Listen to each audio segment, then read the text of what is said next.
prosperity. No, he never said that it would happen overnight. Still we laid the foundation to make the future right. We played our hearts to uphold our part. We've been going strong and we're just getting started. A leadership who stands to the rightful path. The greener grass is here, the better choices grand. Choose Jamaica for better communities. Choose Jamaica for our prosperity. Choose Jamaica, this is what it really means. To choose Jamaica, choose JLP. Yes, we're building a better future together. Stay true no matter the weather. JLP standing bold through every plan, night, school and road. From hardships to hope, we've been paving the way. The very best of Jamaica starts today. And so we pledge our hearts to uphold our path. We've been going strong and we're just getting started. A leadership who stands to the rightful path. The greener grass is here, the better choices grand. Choose Jamaica for better communities. Choose Jamaica for our prosperity. Choose Jamaica, this is what it really means. To choose Jamaica, choose JLP. Yes, we will see the fruit of we labor. We are getting now, not no later. He is a leader, real and competent. And you always deserve the confidence. Yes, we will see the fruit of we labor. We are getting now, not no later. Prosperity for you and me. Choose Jamaica, choose JLP. Jamaica for better communities. Choose Jamaica for our prosperity. Choose Jamaica, this is what it really means. Choose Jamaica, choose JLP. Choose Jamaica for better communities. Choose Jamaica for our prosperity. Choose Jamaica, this is what it really means. Choose Jamaica, choose JLP.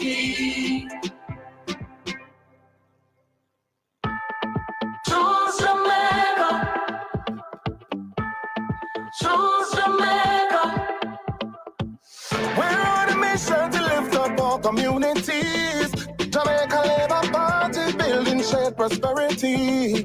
No, he never said that it would happen overnight. Still we laid the foundation to make the future right. We played our hearts to uphold our part. We've been going strong and we're just getting started. A leadership who stands to the rightful path. The greener grass is here, the better choices grand. Choose Jamaica for better communities. Choose Jamaica for our prosperity. Choose Jamaica, this is what it really means. To choose Jamaica, choose JLP.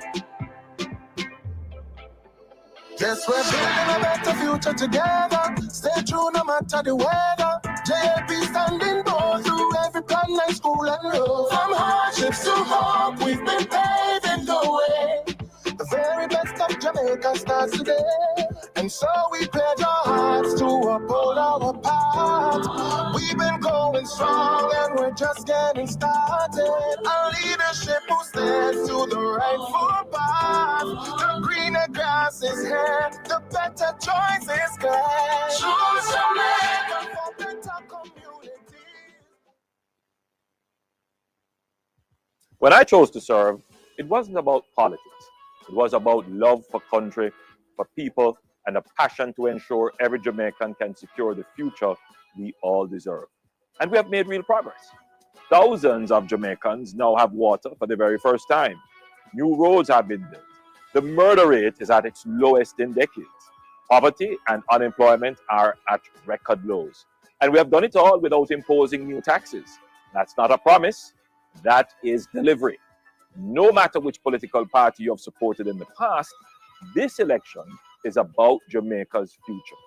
We're doing more for you, and we're not done yet. Jamaica is moving forward, and we must keep building. The Jamaica Labour Party has a strong team that is getting the job done. We are committed to you, your family, your future, and to Jamaica land we love.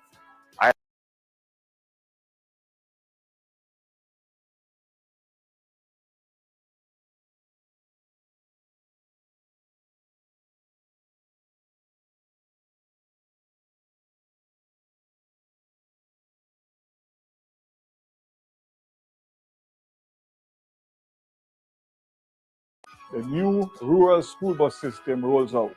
Thousands and thousands of students across all parishes in Jamaica will finally have a dedicated, safe, reliable, low-cost rural transportation system. Parents will save money and the children will travel with the peace of mind and safety. That's prosperity in action. It's important for you to choose policies which are in the best interest of you and your children. Don't gamble with your family's future. Stick with the prosperity mission. Choose the Jamaica Labour Party. The proceeding was a paid announcement by the Jamaica Labour Party. For over 30 years, we here in Jamaica have been gripped by persistent violent crime. This Jamaica Labour Party administration said, enough is enough. Under the leadership of Prime Minister Andrew Holness and the National Security Minister, Dr. Horace Chang, we've made the largest investment in national security in Jamaica's history. We've upgraded police stations, improved border security, added boots on the ground, equipped our security forces with better training, intelligence, and tools. We've changed the law, tougher penalties for illegal guns, stronger anti-gang legislation, longer sentences for murder, and the results? For the first time in 30 years, murders in Jamaica are projected to fall below 800. So when it comes to safety for your family, for your children, for your community, choose strength, choose security, choose the Jamaica Labour Party. Jamaica. For far too long, bad roads have burdened our communities. TMP once promised pothole-free Jamaica by 2003. That didn't work out for you. This Jamaica Labour Party government is different. We're not just talking, we're working, building your roads, delivering results. Under the Spark program, we're investing $45 billion of your money to build over 600 new roads in your communities. New sidewalks, drains, water pipes, and so much more. By November, we will complete the first 100 across all 14 parishes. This is for you, your communities, your roads, your future. We will get it done. Choose performance. Choose Jamaica. Choose the Jamaica Labour Party.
When I chose to serve, it wasn't about politics. It was about love for country, for people, and and a passion to ensure every Jamaican can secure the future we all deserve. And we have made real progress. Thousands of Jamaicans now have water for the very first time. New roads have been built. The murder rate is at its lowest in decades. Poverty and unemployment are at record lows. And we have done it all without imposing new taxes. That's not a promise, that is delivery.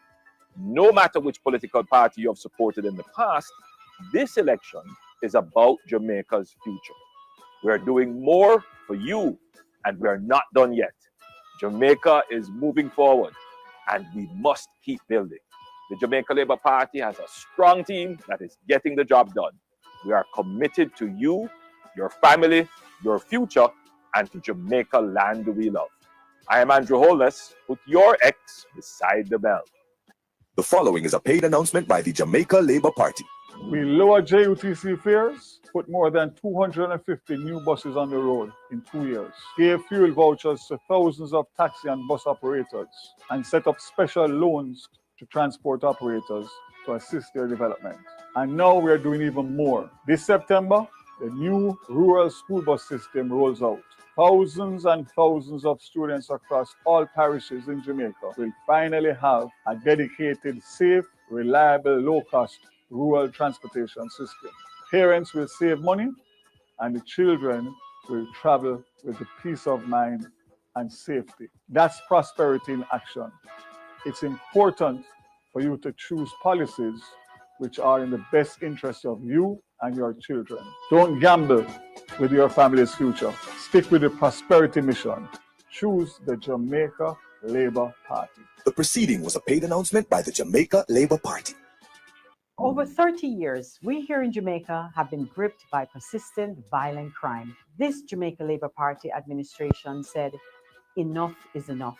Under the leadership of Prime Minister Andrew Holness and the National Security Minister, Dr. Horace Chan, we've made the largest investment in national security in Jamaica's history. We've upgraded police stations, improved border security, added boots on the ground, equipped our security forces with better training, intelligence, and tools. We've changed the law, tougher penalties for illegal guns, stronger anti-gang legislation, longer sentences for murder, and the results? For the first time in 30 years, murders in Jamaica are projected to fall below 800. So when it comes to safety for your family, for your children, for your community, choose strength, choose security, choose the Jamaica Labour Party.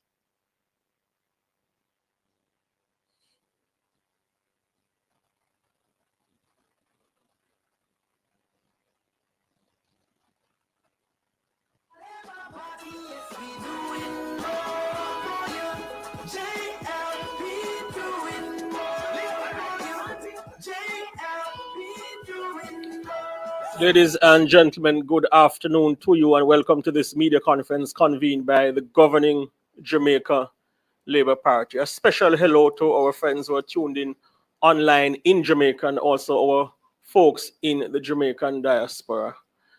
This media conference will have presentations from our campaign chairman, Dr. the Honorable Christopher Tufton, our Manifesto and Achievements Committee chairman, Senator the Honorable Kamina Johnson-Smith, and Marlon Morgan, Senator Marlon Morgan, a senior member of the Jamaica Labour Party's Communication Task Force.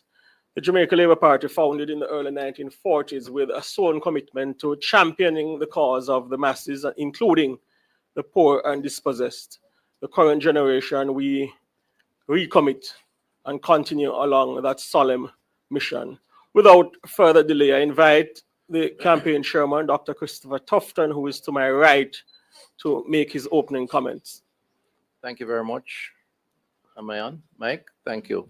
Thank you very much, Abka. And let me just greet my colleagues at the head table and to members of the media. Good afternoon to you all. So I'll just give an update on where we are in the campaign, a general update. First of all, the efforts on the ground continues. I've personally been to quite a few parishes, of course, other leaders, led, of course, by the most honorable Prime Minister and party leader, Andrew Holness, has been out in the field. The energy is good. The response from the public, from constituents, are positive.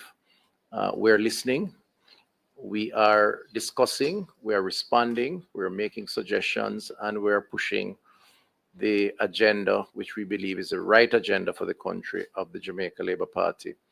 And so far, we are very confident that there is significant take-up, and we will continue to do so in humility and in a sense of consultation. So that's the sort of tone of the approach that we have taken, and the response on the ground continues to be positive. Over the last few days, of course, we had nominations, so we know it's now official, as the country would know. We have fielded candidates in all 63 constituencies. All went well. They are duly nominated. And we are now in another phase of the campaign, which is to present and reinforce the suitability of our candidates, their talents, their skills, their credentials, their vision for each constituency that they're representing, and their representation, which is characterized by care and compassion, but also competence, with the flagship, of course, being the government, the Jamaica Labour Party's government, overarching support to continue to build on the advancement, the achievements that we have made over the last 9 years. So the nominations went well. The logistics, the implementation from our perspective, from our side, went well.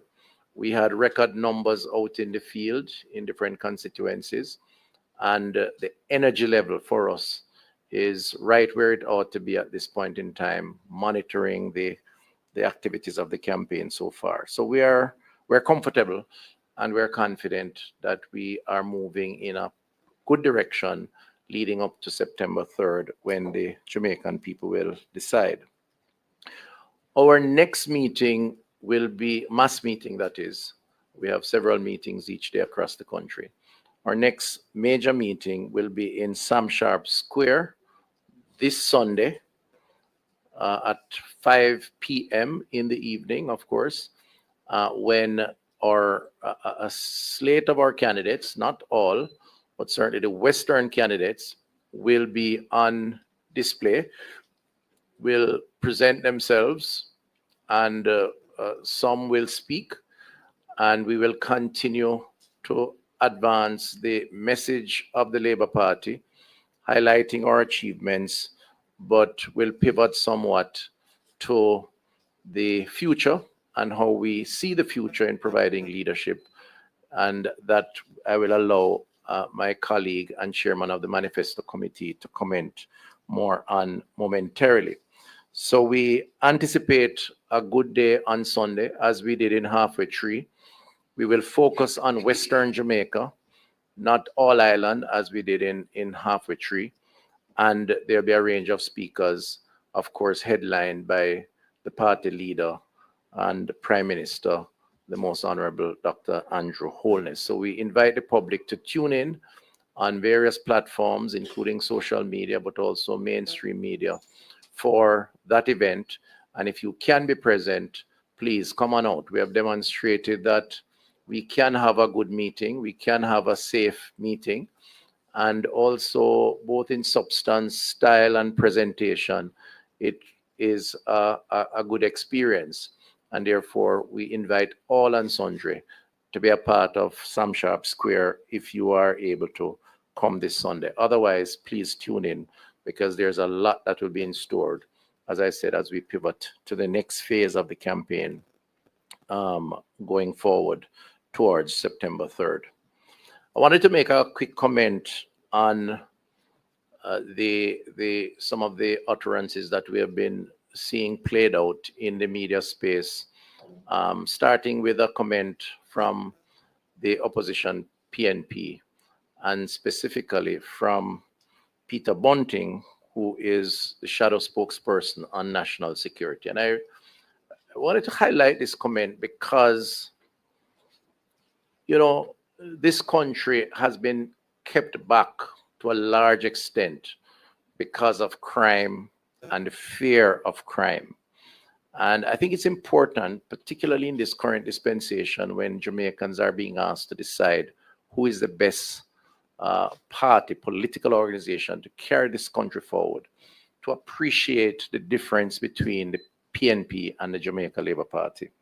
And I think Peter Bunting has offered an opportunity for the country to zero in on what this difference means for them, for their families, for their communities, for their freedom of movement, for their businesses, for their own safety and security within their space, which, as we know, has been a major debilitating factor in our country.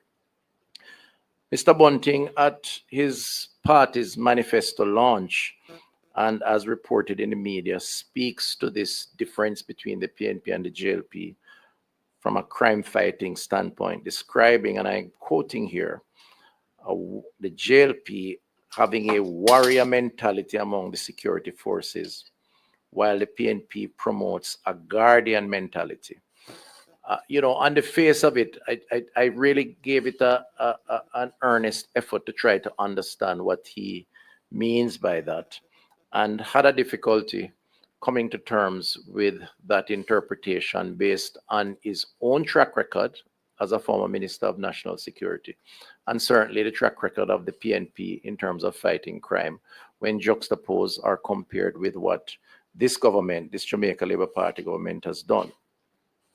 Firstly, I want to say that given the heinous nature of the crimes that we have seen in this country meted out on innocent Jamaicans, sometimes it does take a warrior mentality to respond, and to respond within a context, not to disregard human rights, as some would want to claim, but to respond in a way that will recognize the seriousness of these crimes and why it is important to assert yourself as a state, as a police force supported by the army, and indeed by all of us, in order to face down the criminals and the criminality that has been taking place, and to achieve the ultimate objective of making our society safer. So he may, Mr. Bunting, that is, not realize that he may have been complimenting the Jamaica Labour Party strategy by recognizing that you have to assert yourselves in the midst of a crisis. And we have had for generations a crisis of crime and violence, and it has taken its toll in many ways on our society. His comments, I think, too, are somewhat condescending, not somewhat, but condescending of the security forces, because implicit in what he's saying is that somehow the security forces are conducting themselves in a manner that should not be supported. And that's the interpretation, because let's face it, the government prescribes policy, the security forces implement. They are the operational agency of crime fighting. And in criticizing us as a government, he's also technically criticizing the work of the security forces, even though I've heard him say otherwise. But in this case, this is how it comes across. And he needs to clarify that.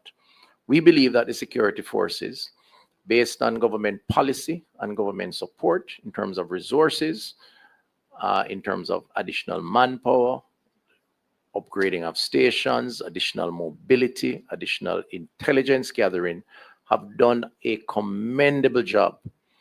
And the manifestations of that is the significant reduction in serious crimes, well over 40%, closer to 45% year to date, 43% to be exact, in terms of murders. And that for me means, for us, means a safer society, and a society where Jamaicans can move about more freely and pursue their ambitions in whatever way, shape, or form, particularly in communities where they once had to close their doors early and live in fear. And this is not something to criticize. This is something to commend.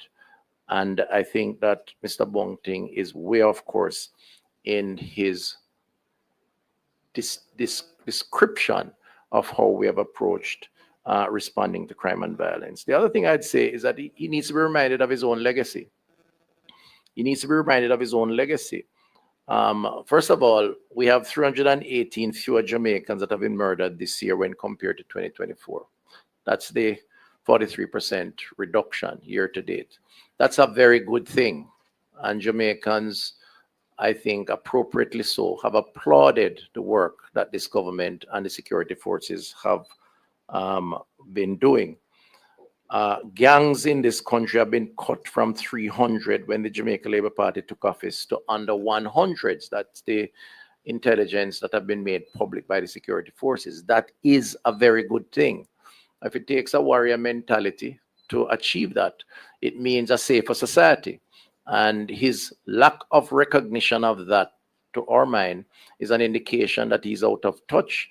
And if his approach is to do otherwise, whatever guardian mentality means, then what it will mean is that we will see a surge in crime and violence again, which is what we don't want. And the Jamaican electorate must be very mindful of that. His own legacy, I think, demonstrates why he speaks the way he does, because he was not very successful when he was at the wicket as the chief minister or portfolio leader for crime. In fact, serious crimes on average increased by some 60% and 20% spike in the final year of his tenure. So Mr. Bunting did not achieve success, and he's on record of saying a range of things as to why, including the need for divine intervention, which we have no problem with divine intervention, but the Bible does say faith without works is a problem. And he clearly did not do the work. And therefore, we are of the view, simply put, that he neither has the experience or indeed the moral authority to describe the crime-fighting measures that have been pursued by this government and this Jamaica Constabulary Force in a disparaging or indeed disrespectful way.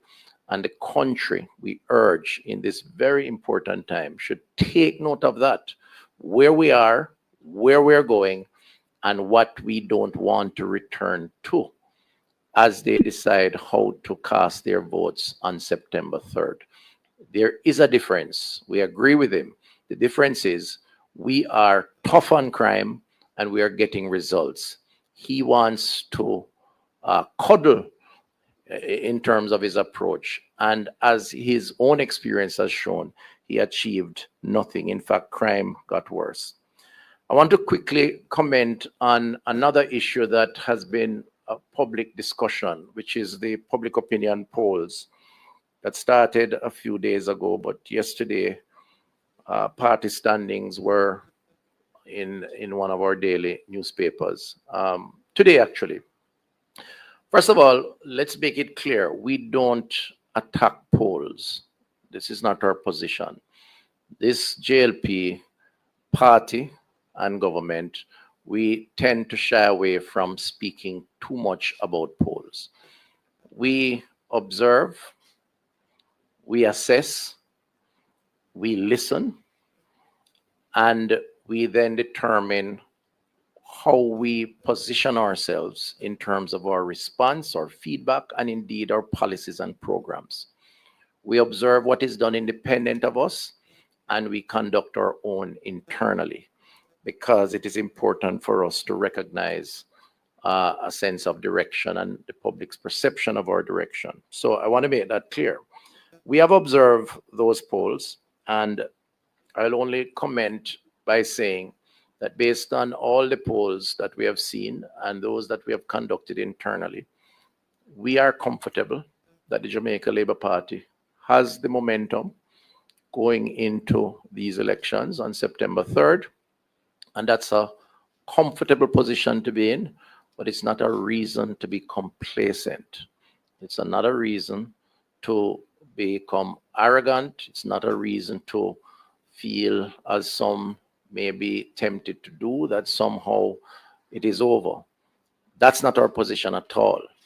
Our position is we will continue to work harder for the support of the Jamaican people in order to secure a third term, because we believe that the Jamaica Labour Party is the best party at this time to move the country forward. So while these polls do offer some insights, we have also formed insights based on our own internal polls, and we believe that there are some similarities in some areas, and in other areas we have alternative views. But we're comfortable and confident in our approach, in our strategy, and we will continue to pursue that approach and strategy going forward. In the coming days, just before I introduce my colleague, Minister Johnson Smith, you will see the strategy continue to reinforce the positives of the campaign, but there will be some pivoting around other things that we will highlight as part of nudging, encouraging,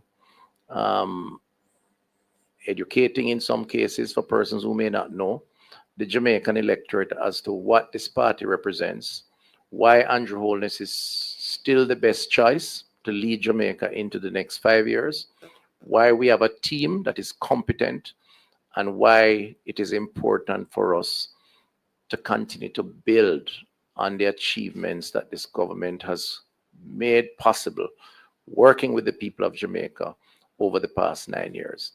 And we ask you to observe, listen. Where you have questions, ask those questions. And it will be our intention to make it as easy as possible for you by creating the necessary platforms for the Jamaican people to have access to information and to make informed decisions come September 3rd. So that's my brief overview and introduction at this point to the next phase. And I'll ask my colleague, Kamina Johnson-Smith, now to take over. Thank you. Thank you, Chair, and good afternoon to everyone who's here with us. Good afternoon, ladies and gentlemen, boys and girls on the younger side who's tuning in nowadays, as everyone gets involved with the interesting and exciting campaign that we are rolling out during this decision-making time. Special good afternoon, special big up and bless up to our incredible Jamaican community that lives overseas, that is following the campaign closely on social media platforms, as well as within traditional media that they access online. We welcome you, welcome everyone, and thank you for sharing time with us and for listening attentively and for always feeling connected to your country. We know that many of you are even looking at how, well, some of you buy your ticket already, we have heard, but others are planning now that the date has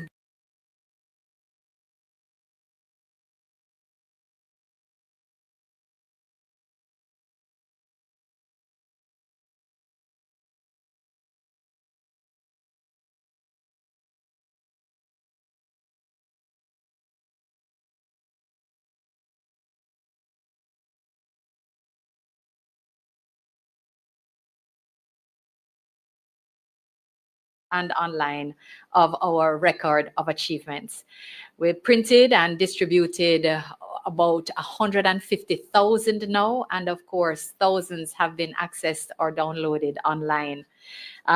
They represent, as you've recognized before, that they're about a little over 250 of our achievements.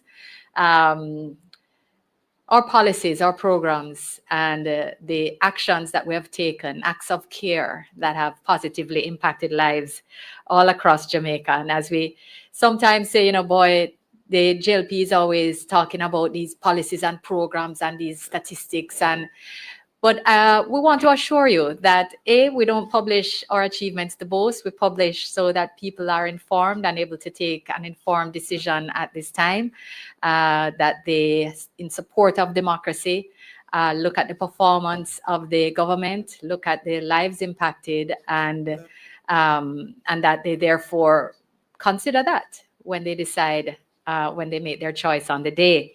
Of course, we are hoping that they will choose Jamaica and they will choose the Jamaica Labour Party. I don't know if any of you have seen that video with this youngster online saying that, you know, he is not only, that he's going to vote for the Jamaica Labour Party because Andrew not only send him go school, but Andrew pay him to go school, that them get Monday to Friday and get traveling. And he is, of course, speaking about the two-pronged stipend, which is part of the CARE program, which supports the tuition-free and fee-free heart training and certification all the way up to level 4. We not only speak about these programs and announce them, but we implement them and they change lives.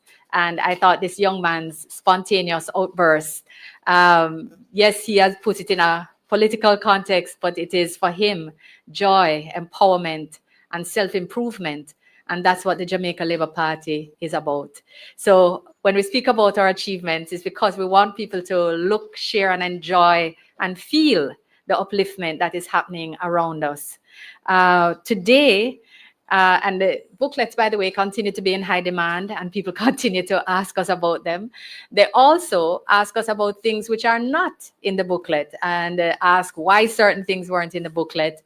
They also have said that they would love to learn more about the booklet or learn more about the achievements that we have undertaken during our period in government or term of office. And today we therefore thought that we would take you to the next chapter of our achievements.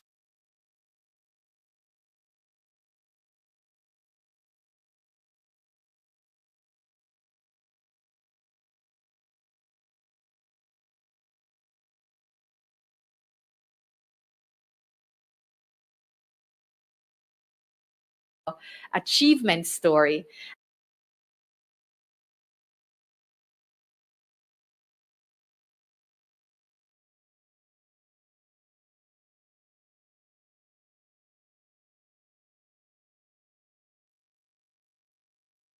With you in some ways, but I also wanted to tell you a few things about the document.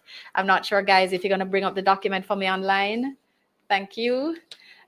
We not only just remind you of what we said in 2016 we would focus on in our manifesto. If you go to 2020, 2016, we started to work for you. We entered office. And in 2020, we said that we were going to focus on certain things as we created a stronger future. I'm going to direct your attention to the screen so that we can have a look at the e-booklet, which is on, because we not only share more, and we've divided by ministry, so you can find things that you're looking for by ministry. This, again, was a very difficult process.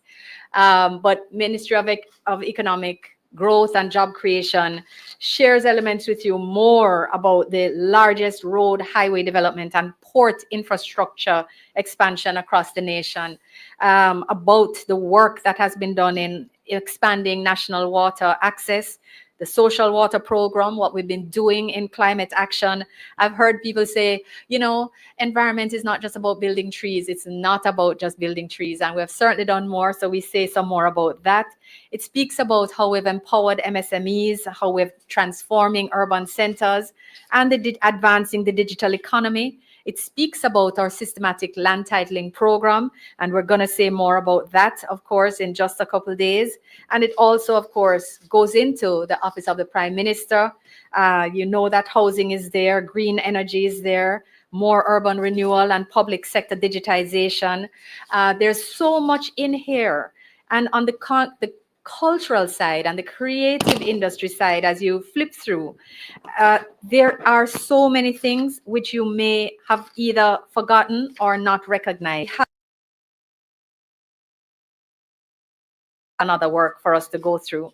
But we not only speak about the work that has been done in sports and development of grassroots youth sports development, but about the well-being for creatives. It's about how we've embarked on the entertainment zone creation, the decibel zones, environmental impact zone assessments, all of the preparatory work that is going to help us move into the next chapter of harnessing our creative economy. It's about how it is that we have moved forward in the political cooperation of women and their empowerment. It's about the fact that we have not only exonerated our national heroes who had criminal charges against them and our other freedom fighters, as we needed to do that in order to fully and successfully complete our lobby for the exoneration of Marcus Garvey overseas. People forget that we exonerated our freedom fighters right here, including Chief Taki. We have also had a revival and renewal of national knowledge and celebration of Jamaican culture. We have provided additional support for Coral Garden survivors and economic support, economic empowerment programs for cultural and religious communities such as the Ethiopian Orthodox Church, such as the Maroons in the various communities, including Akompong. We have a lot of information to share. This is our next chapter of our achievements, the next chapter of our achievement story. And we invite you to share, have a look. Many people want to think of the Jamaica Labour Party's achievements in a particular box, but it is so rich and wide and life impacting that we really did not think it would be too much at this stage to share more, because people have been asking us for more. This document is not going to be printed, however, in the same way. It is available online, and we want to remind that, like our Record of Achievements digital book, it has all the accessibility features, whether you are actually blind and therefore need an audio component, or you're colorblind and therefore need an adjustment of the colors. All of that happens automatically once you click on the accessibility feature that allows you to then have the adjustments. If you are dyslexic and your reading is therefore has a different type of challenge, you can click on the dyslexia button and it will ensure that the books present themselves in a way that where the words present themselves in an easy format for you to read, digest, and enjoy. So we are very much focused on not only putting a document in the public space, but making it accessible to everyone, whether you have cognitive and learning challenges, whether you have ADHD, whether you have dyslexia or low vision. There's the ability to engage with this document and to understand more about what the Jamaica Labour Party means when we say that we choose Jamaica and that we invite you on the basis of our performance, on the basis of our real and committed actions in Jamaica, to choose the Jamaica Labour Party. So again, we are speaking about this document. It is on our website, and I did say that today we're making live JamaicaLabourParty.com once more. And there's another feature that I want to share with you, another new and innovative feature. If our team can just bring up the screen once more, I want to take you to our interactive map. And this is, again, another way in which we want to show you that we're holding ourselves accountable for the work that we said we would do for you. And we're taking you to this map. So what we've done is ensured that the infrastructure work, which is many and varied, is highlighted a bit. So I want you to maybe check on St. Mary, any other parishes that you want. On St. Anne, you'll get the options there to check on how many police stations. As you see, they're up already. So Wattown Police Station was repaired, Bamboo Police Station, Brownstone, Cave Valley, Alexandria. Look how many police stations and lockups have been repaired or renovated in St. Anne. If you want to take me to another area, how about the health centers? Don't come out of St. Anne yet. Oh, you can go, or you can, but let's just look. Health centers, Claremont Center of Excellence, Steertown Community Health Center, Monique Community Health Center, Brownstown, Alexandra. So we have many, can just take us to, we have the fire stations that are in different, Brownstown, St. Anne's Bay, Ocho Rios. We also have our vulnerable people section, because if you have we have done indigent housing projects, and we've also done more drop-ins and night shelters in different parishes across Jamaica than ever before. So you see there's a new one in St. Anne. Maybe you could take us to Major Road and Works, because there's quite a bit there as well. Yeah, thank you. So here it's going to take you through all of the works, not only parochial roads, but major works, which are listed there. So again, we've done this for every parish. So every parish allows you to go in and navigate, see if your community is there. And again, we encourage our members of the diaspora, Jamaican communities overseas, who I know you like to see whether your community is represented in the work that's being done here. Go online and see what's happening in the parish of your birth or the parish in which you grew up. If you could come out of this screen and just go back to the map, the wider map itself, just to share, scroll down for me, scroll down, thank you. That because of the sheer volume of information, the school's infrastructure projects couldn't be inserted. But if you click on the school's infrastructure projects, you are going to see all of the programs that have taken place, again, sorted by parish. So you can look and see whether you live in Kingston now, you used to live in another parish, and your family still lives there. You can go back and look and say, what's happening there? This is how you hold your MPs accountable. You said, boy, you know, I see this one is done, but what about this one? Or, boy, I didn't realize all of this had happened. Maybe I need to go back and see what other opportunities are there. So we want you to, we are holding ourselves accountable to you. Our achievements, our performance is not about boasting. It is about accountability and about performance and delivery to the people of Jamaica. So we hope that this will not only be a good and useful research tool, but that it will be a real connecting tool for Jamaicans overseas who want to see what's happening, as well as the everyday average Jamaican who just wants to know what's going on around us in the country. If you can just check back to go to the wider screen again once more for me. Back to the home page. Yeah, and just scroll down a little. So of course, all our candidates are here by parish as well. We want you to meet them. We want to see the wonderful faces of the Jamaica Labour Party. Easily searched again. Yeah, you can jump to St. James, where we'll be shortly. St. Mary, right? So we have our candidates and their locations. And again, this is really just a part of the getting to know you and more of the information that we're providing. But if you can just scroll down for me beyond our candidates, we have our good news chart. We love our good news chart because we think that it is a really good way to look at the movement in Jamaica. So what we have done is look at where we took office, March 2016. June 2023, I believe there was another turning point in terms of decision-making there. And in June 2025, we also updated the statistics that, some major statistics that have taken place under the Jamaica Labour Party.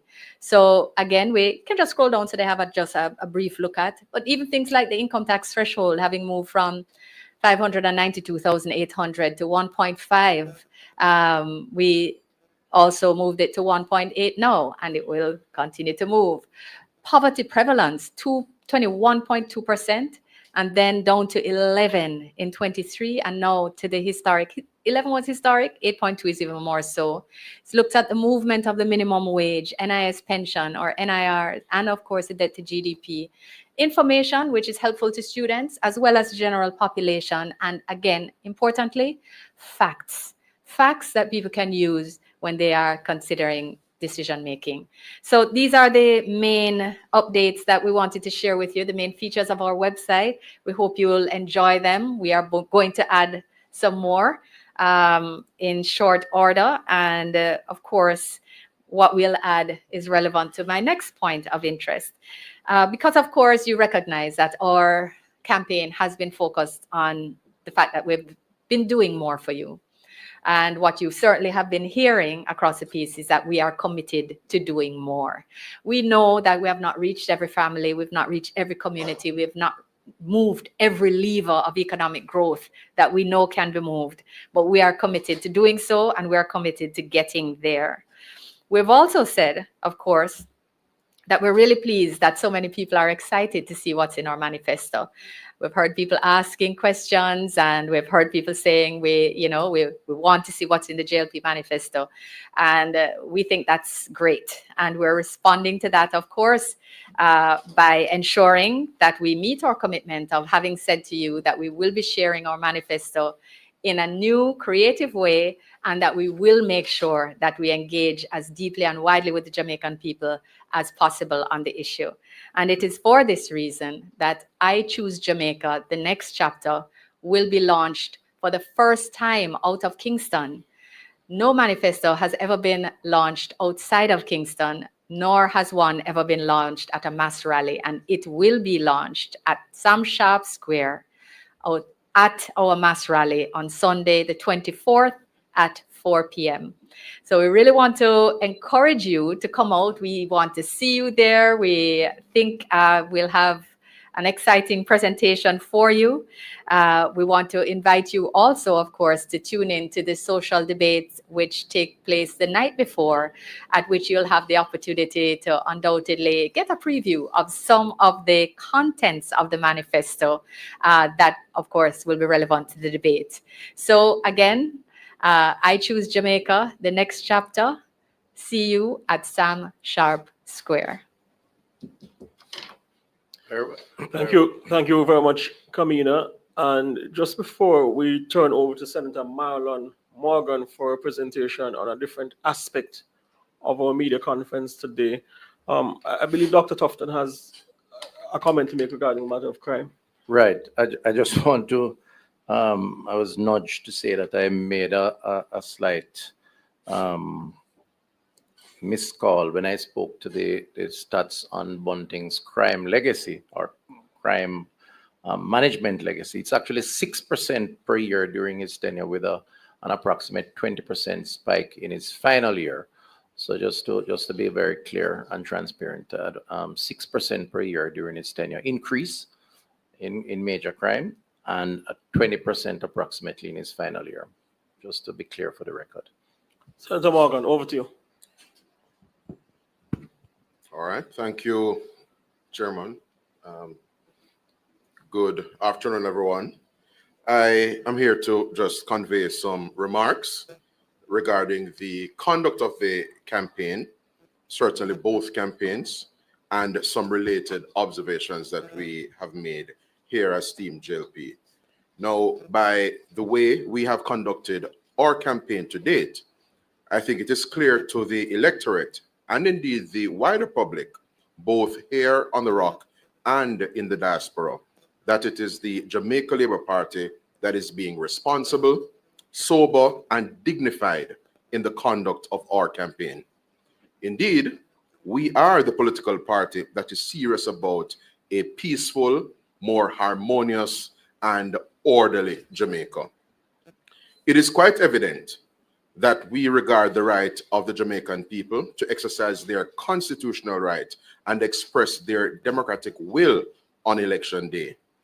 We have been clear in the Jamaica Labour Party that we will not promote violence, irresponsible conduct, or attack democratic institutions in our beloved country. Team JLP does not promote or endorse bullyism in any way, shape, or form. And if inappropriate conduct manifests, we are prepared to hold our members and supporters to account and condemn any departure from the standards to which we hold ourselves. On the contrary, however, over the past few days, we have seen incidents which confirm that our main opponents, the opposition PNP, is neither suitable nor ready to govern Jamaica. Their utterances and general posture and attitude project arrogance. It reflects an egregious lack of principle, and it signals a willingness, as it were, to engage in acts of intimidation in apparent breach of the code, the political code of conduct. Team JLP has noted reports of a PNP candidate and his supporters appearing to intentionally posture in a way which signaled a willingness to obstruct or otherwise impede a lawful tour being undertaken by our Prime Minister and party leader, Dr. the Most Honorable Andrew Holness, and one of our candidates over recent days. We have seen disrespectful declarations by PNP supporters that the Jamaica Labour Party members and supporters, to include our Prime Minister and party leader, cannot come into an area which they clearly regard as their stronghold and feel as though they have ownership and superintendence over that area. We have also seen and heard a PNP activist and well-known PNP blogger on social media threatening that he is willing to open gunfire, kill people, and turn Jamaica into Haiti if his party, the PNP, loses the upcoming general election. The menacing and threatening words that emanated while the individual pledged his loyalty to the PNP candidate in St. Elizabeth is indeed disturbing. As law-abiding Jamaicans, we note and welcome reports in the news media that the individual has been taken into police custody. We also note persistent attacks by the PNP on the media, an important and indispensable pillar in our democratic system of governance. We were neither shocked nor surprised by the PNP's subsequent public admission by way of a media release that they have moved to blacklist all proposed questioners from a particular media entity in the upcoming national debates being organized by the Jamaica Debates Commission. Of note, also, is the PNP's desperate, unwarranted, and quite frankly, childish move to report to the Broadcasting Commission journalists merely because they did not want to be criticized or did not like how they were criticized by the respective journalists. These unprincipled actions do not augur well, nor do they accord with the democratic traditions we hold dear and resolve to uphold and preserve as well-thinking and well-meaning Jamaicans. All in all, ladies and gentlemen, the PNP's actions in relation to the press reveal that they are prepared to be vindictive, oppressive, and dictatorial, using political power to exact vengeance and pursue witch hunts. It is important for the public to note that all of these recent acts have come following certain declarations. I speak here of declarations such as a declaration by a misguided PNP candidate that she is prepared for war and, quote, if a war, end quote. And there's also another declaration by another misguided PNP candidate that, quote, shavar mandem, end quote, and, quote again, all who switch are going to end up in a ditch, end quote. We condemn in the strongest terms the aforementioned intimidatory, anti-democratic, arrogant, and despicable utterances and actions by the PNP and its representatives. The PNP's entitled approach has no place, quite frankly, in a peace-loving, law-abiding Jamaica where we are committed to elections that are free and fair and, of course, free from fear. It is simply not the kind of politics and society we're seeking to forge here in 2025. However, we are not surprised that there have not been one word of condemnation from the leadership of the PNP, because it was, quite frankly, their very leader, Mark Golding, who set the tone, we believe, for this kind of behavior when he urged his supporters, his PNP followers, to, quote unquote, get wicked on them. Because in his words, quote, Labour right now go give up this so easy. And of course, he said those things while noting that he represents a PNP garrison, which he said, quote, give him a strength, end quote. There's also the PNP's embattled and beleaguered General Secretary Dayton Campbell, who uttered equally concerning words when he said over in Darlaston, Westmoreland, some weeks ago, that when people go low or when others go low, he goes lower. That is not the tone that should be emanating from the de facto chief executive officer, CEO of a political party. And of course, we are all well aware that the PNP is up and down the country, banding about the place their new mantra, blood and fire, indicating that they are blood and fire comrades. Ladies and gentlemen, it is clear that Mark Golding and his supporters, by virtue of their recent and past conduct and utterances, yes, have been reiterating and underscoring for the people of Jamaica that they are simply not suitable, they are not ready, and they are indeed not prepared to lead this beloved and great country of ours. I close by reaffirming that the Jamaica Labour Party remains fully committed to a peaceful general election, an election that is free and fair, and as I said earlier, is free from fear. The way we have conducted our campaign signal that we are committed to the best traditions of peace-loving and harmonious conduct of elections. I thank you. Thank you very much, Marlon, for that comprehensive presentation. A couple of key nuggets from this media conference convened by the Jamaica Labour Party. First, an indicator that our general election campaign is going well, and we're confident that on general election day, we will retain the confidence of the people of Jamaica. And we say that with confidence and humility, even as we continue to reiterate our key messages, as we seek to put forward our agenda to the people of Jamaica. And that agenda is solely to improve the lives of as many Jamaicans as possible. Another indicator from our campaign chairman as well, that the Jamaica Labour Party will not be distracted by the publication of polls. We remain focused on the mission of our party to create development and create a better future and prosperity for the people of Jamaica.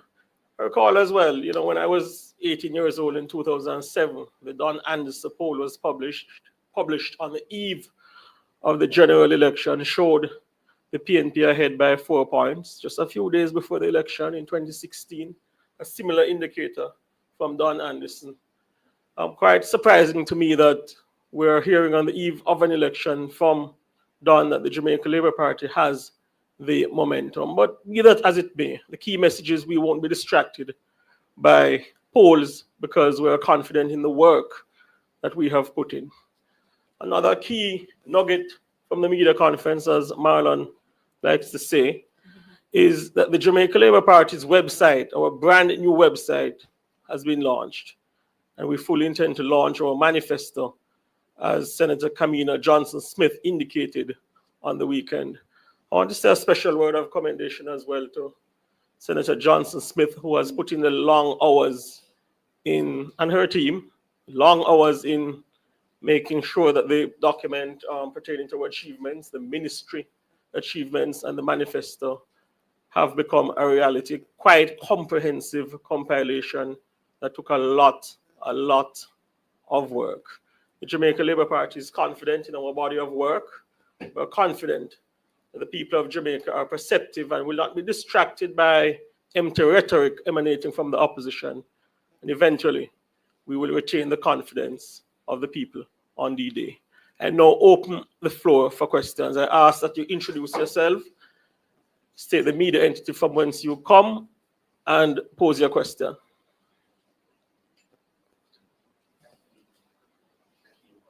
CVM TV.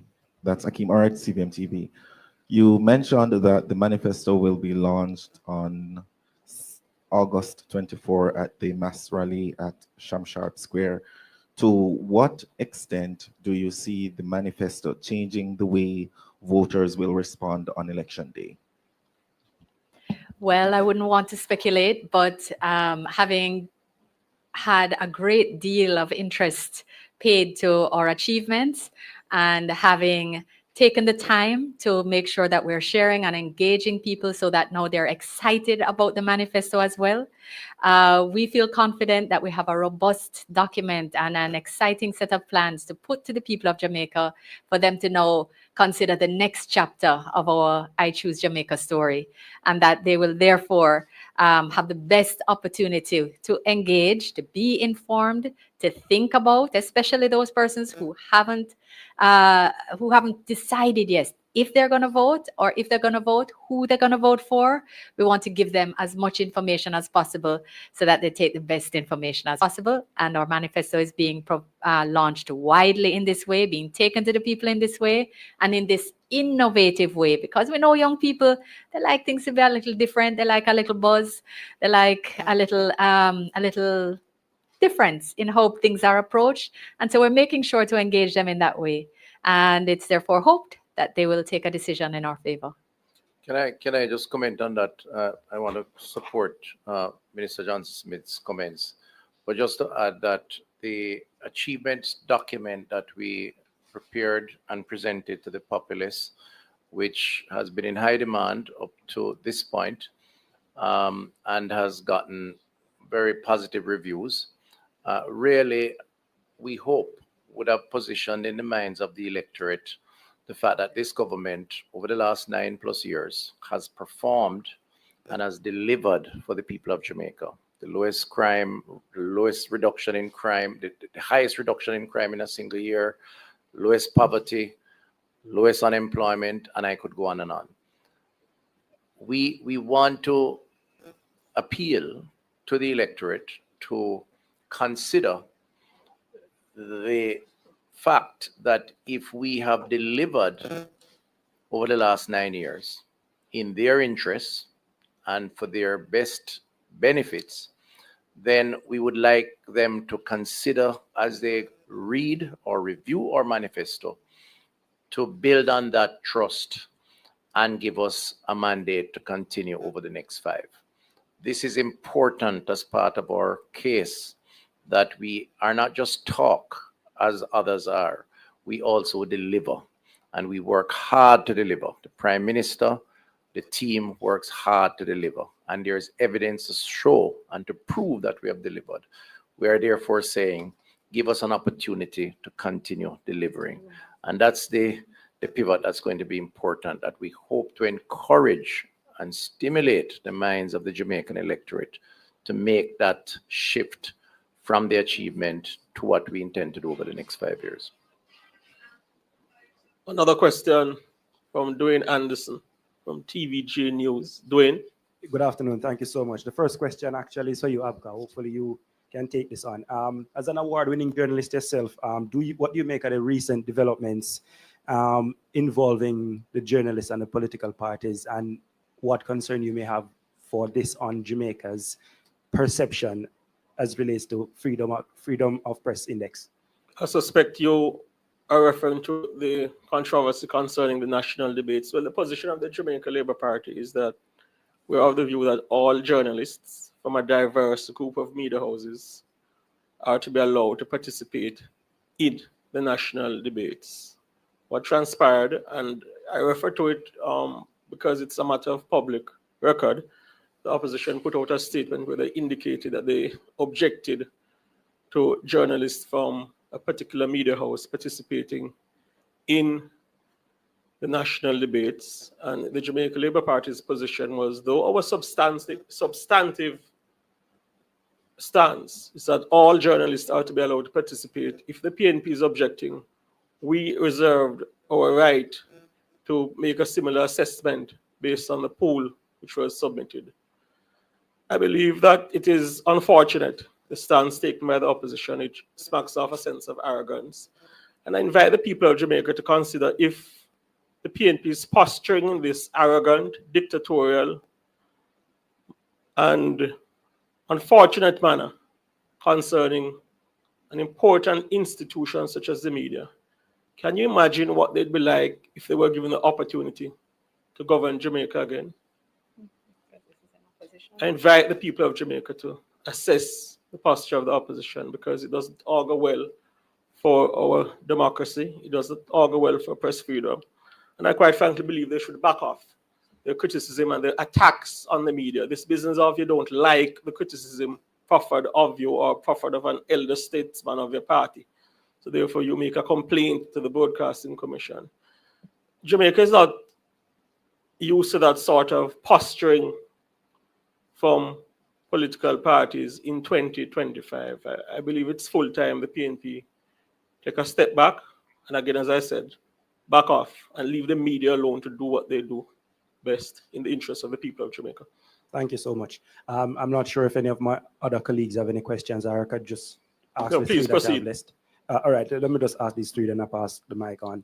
The PNP indicated that they are about to launch their the second phase of their manifesto, but it's only after yours. Any concern that based on what you produce, they may try to one-up you? You could take this, Minister Johnson Smith or Dr. Tufton. Do you know, I thought that those were just rumors because I didn't think that there could be such a barefaced admission of the failure of their manifesto as would be indicated by their intention to publish a supplemental manifesto. When we criticized the manifesto, the leader of that party said that it was, you know, the work of months of meetings with their spokespersons and their shadow cabinet and advisors, that it was, you know, a highly developed policies and plans, well thought out programs. As around the defense, which I was actually a little surprised at because I thought that he would have actually been disappointed in it. But what's clear is that the leadership of the party now, having reviewed its contents, have realized that it is a failed manifesto. It deserved an F+, and they are now trying to rally back.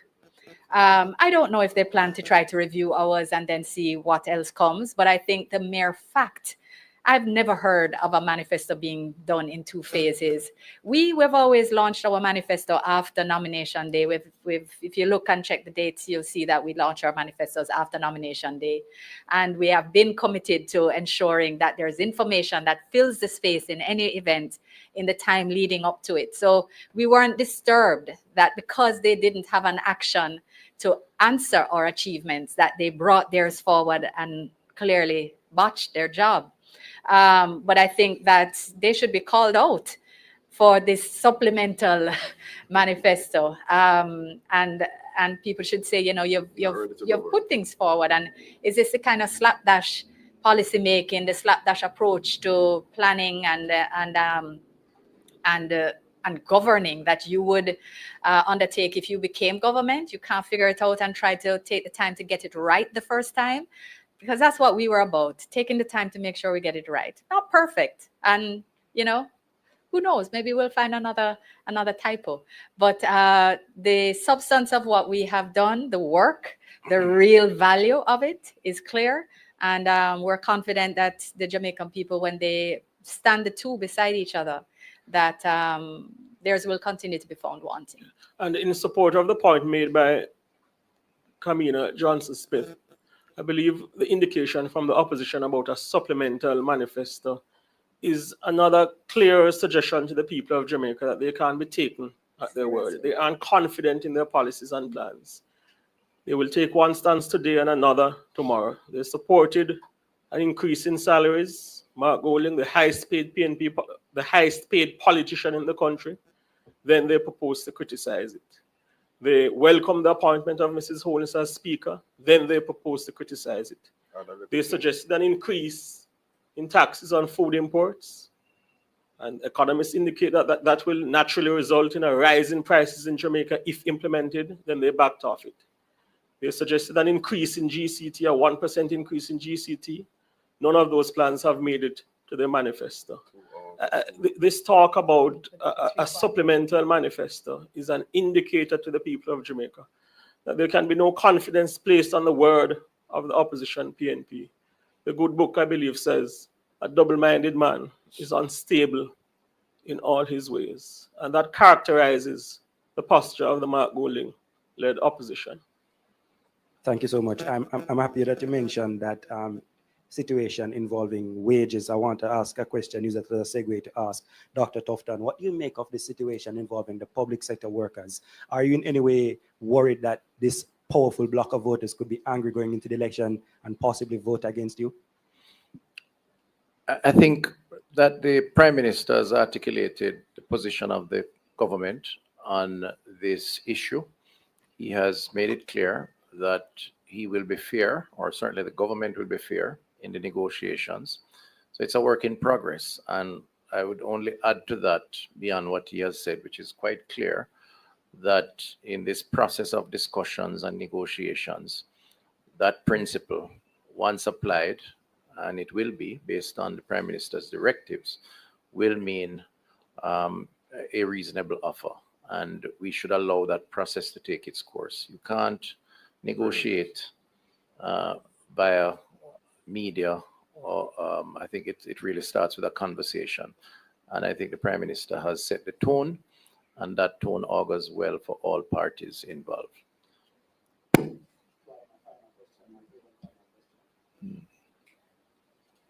Right.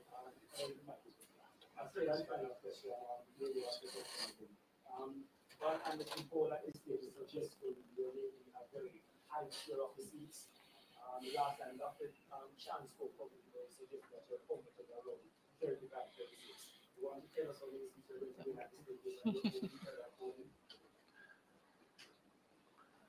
My job is not to telecast seat counts, but rather to provide strategic guidance as a member of a team of very competent individuals, some here at the table, others not in the field, including the General Secretary, and of course, led by the party leader. We are confident in our approach. We are confident in our strategy. We are confident in our candidates and our policies. And our program is building out to September 3rd, when the people will have a choice to decide. And we are confident in victory. I'm not going to give you numbers. I'm not in that business as of now. And if I did, I probably wouldn't say it to you. I have been consistent in saying that all 63 candidates that we have fielded are competent, are qualified, and can provide leadership, and are attractive candidates. And our job is to give all of them an equal opportunity to be successful, because we believe that the Labour Party is the best party to carry the country forward. And that's as much as I'm prepared to say. I did say before you came in that we don't criticize polls. We watch, listen, observe, assess. We conduct our own assessment internally, which we have. You've heard comments on that. And we pursue our path that we think is the best path to inform the public and to request humbly their support for the next term. And we have been doing that. I think it has been very steady. And the momentum that was reflected in this particular poll is similar to what we have been assessing and observing in our own internal polls, and that we believe augurs well for the future and for September 3rd in particular. Okay, our final question is from Abigail Bartley from Nationwide News. Good afternoon, everyone. I have 3 questions, 2 for Dr. Tufton and 1 for Minister Johnson Smith. I will go with Minister Johnson Smith first. Can you say more about what informed the decision to launch the manifesto at a mass rally? Sure. We had said before that we wanted to make sure that in the same innovative way that we launched our achievements, bringing it to the people, not a closed door room with, men in gray suits and that, are limited into hotel access, but one which widely engaged with people who might not normally engage with the political process and beyond. Taking it out of Kingston was also very important to us, because you always hear in rural Jamaica that Kingston is not Jamaica. There's always an interest in us making sure that policies go beyond the urban. We must not only speak about it, but we must do it and demonstrate our commitment to doing more differently and in this way. launching at a mass rally, and not only a mass rally, but launching in Sam Sharp Square, the historic Sam Sharp Square, the heart of Montego Bay, our second city. We think that it's a sign of respect and regard for the rest of Jamaica outside of Kingston, as well as, of course, to the citizens of St. James who have wide representation within the Jamaica Labour Party at this point in time. They have been a part of the support of our landslide victory in 2020, and we hope that they will remain engaged with us as we proceed into this next stage of decision making.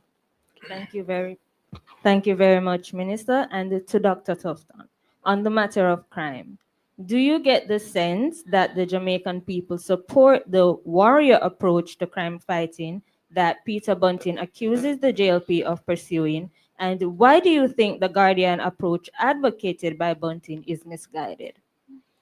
But first of all, I'm not going to attempt to interpret Peter Bunting's designations, except that he is attempting to make a distinction in his own interests and his own political advantage around something that is directly contradictory to the data and the facts. And that's where I have drawn the line, and that's the basis on which we've made this comment. He is attempting to draw a distinction between a government and a political organization, the Jamaica Labour Party, that have invested more than any other government in police officers, 6,000 additional, in police station upgrades, in mobility, in technology, in collaboration, both local and international partners, and in doing so, in the interest of the Jamaican people, have been able to bring crime down over a one-year period, more than any other government by 40+% in terms of murders. And he wants to juxtapose that against their own stewardship of, under his personal stewardship, of a 6% on average increase in violent crimes, approximately 20% in his final year, of his own utterances around the relying on divine intervention, as opposed to the efforts that are necessary. And clearly, what it equates to is, on one hand, PNP crime plan that has not worked, and a JLP crime plan that has manifestedly worked. Now, there's no comparison there. Now, if he's hinting at other issues, he will have to explain. But for us, what is most important to the Jamaican people and to our responsibility as a government is to reduce the fear of crime and to reduce crime itself, because there are so many implications positively around that. And beyond that, there is no argument done, basically. I think the Jamaican people would have more confidence in us based on what we have done than with the utterances of Peter Bunting. And I wanted to make that point clearly. May I make a point, please? Sorry. Go ahead, Senator. Just to say thank you. That on the point, I think that we can state that unequivocally, the Jamaica Labour Party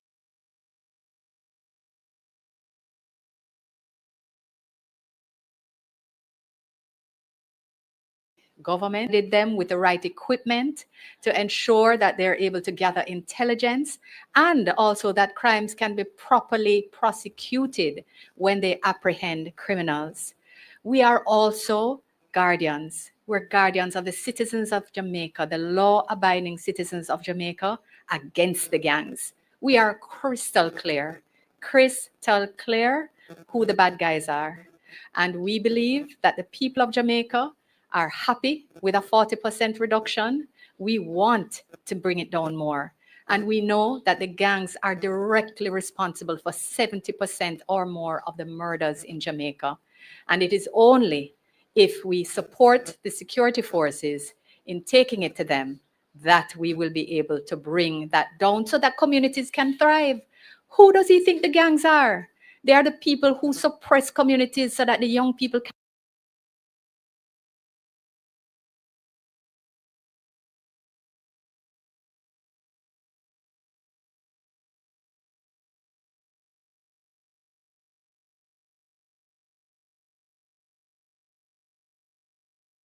path.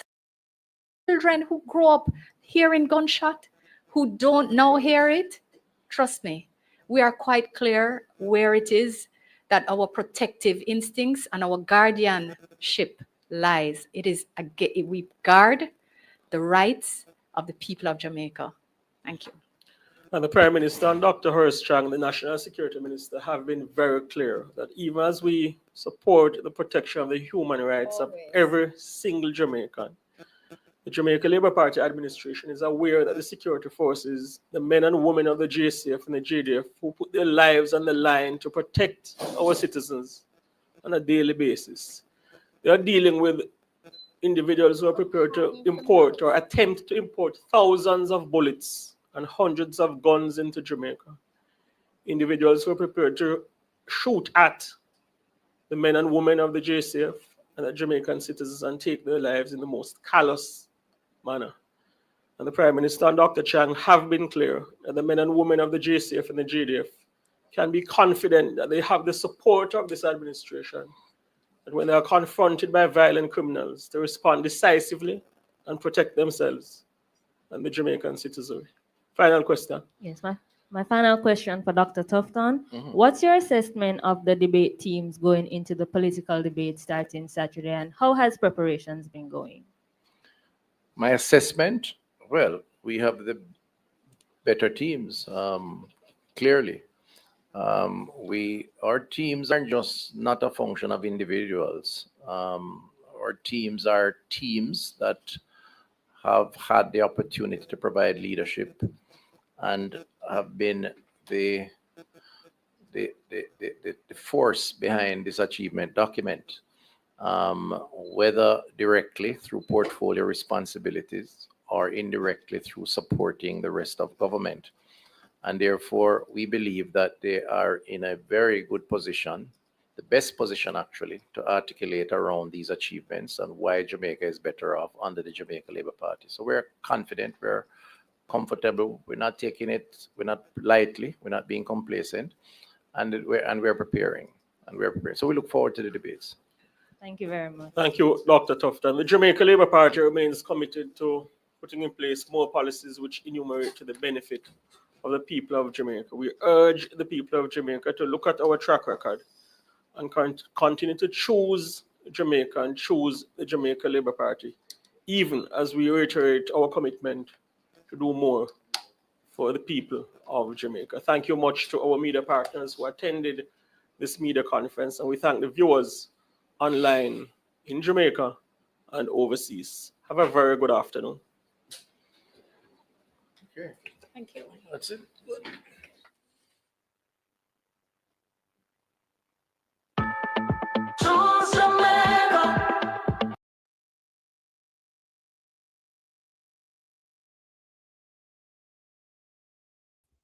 Choose Jamaica.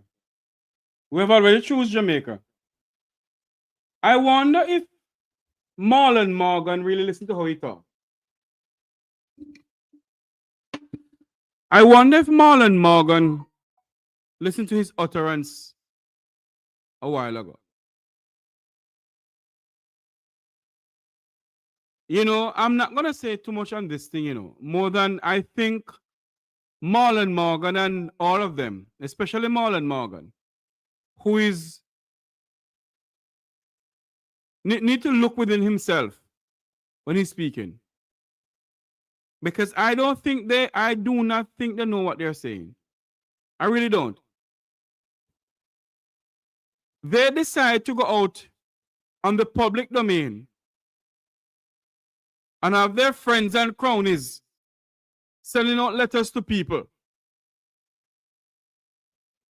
Have their friends and cronies making fake news clipping from the Jamaica newspaper, the Jamaica Gleaner.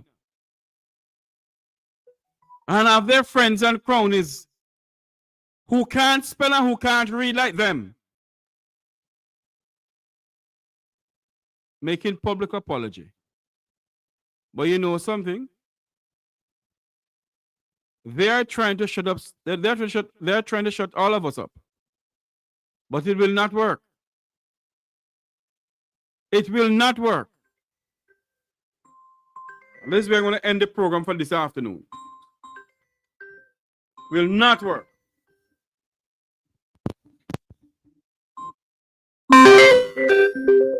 Hi, Miss P. Good afternoon. Hello? Yes. Good afternoon again. You know, when I get one part, I don't know if you see it or anybody see it. Christopher Tufton answers security. And nobody, none of the journalists not asking about health. You watch a part there? Boy. No, none of the journalists them not ask him nothing about the dead baby then. And the rain we are falling in the hospital. You tell me now, say, I saw them fool. Remember, no, the man is not a security minister. No? Yes, He is a health minister. hold on, Miss P. Hold on, Miss P. We don't know if before they go inside there, they vet their they ask them to show them the question they ask because that maybe that can't do.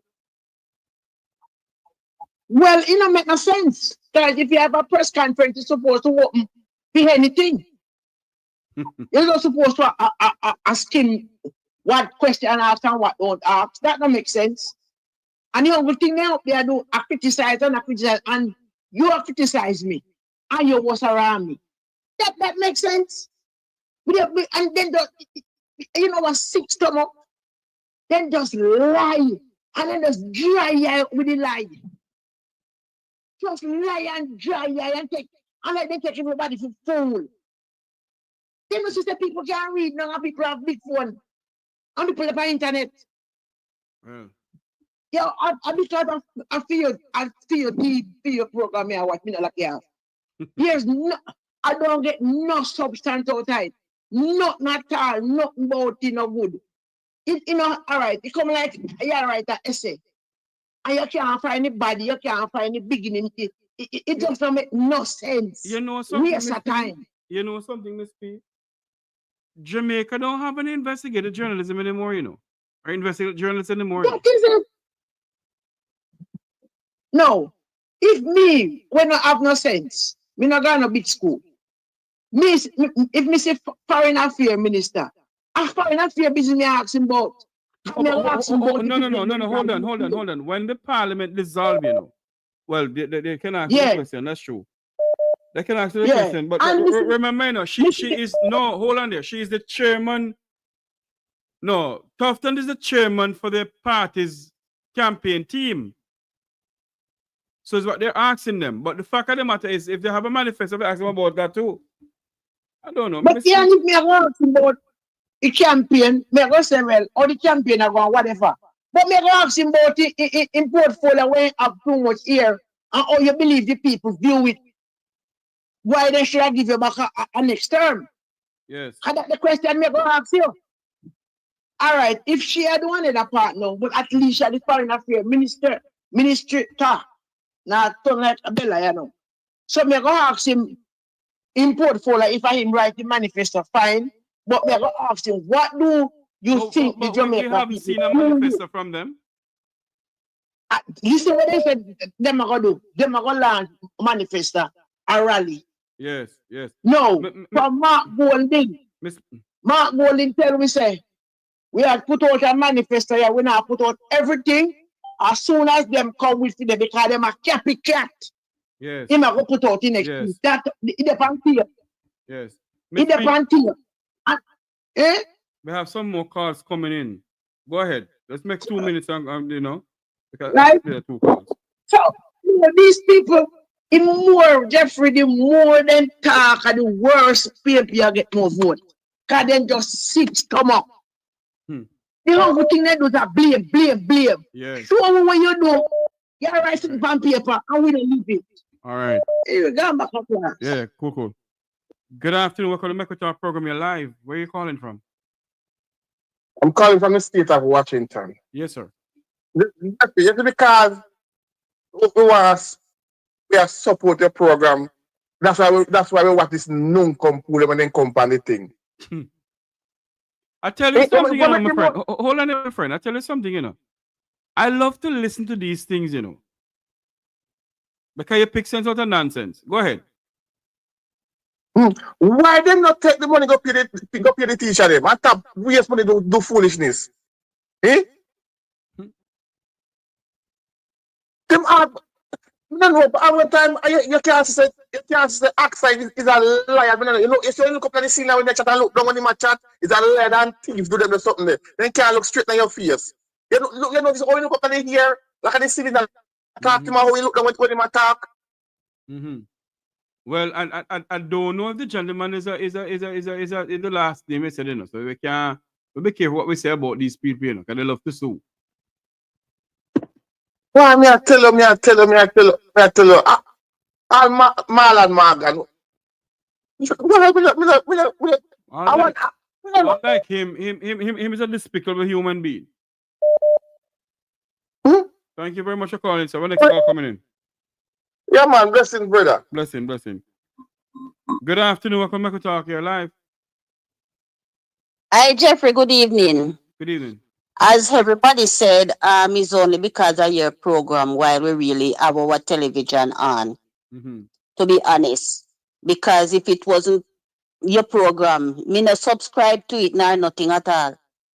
Me no like nor nothing at all because these people they just, I don't know what to say they are. But you know, my pastor always tell me when you want to know if somebody a tell lie, looking at them forehead.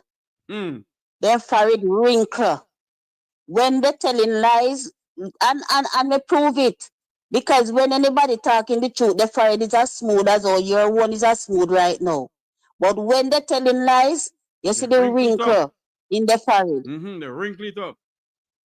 It wrinkle. Because I don't know something about that lie that they're telling wrinkle up the forehead. Because when Morgan, I was watching a program today, and it's the first I saw it.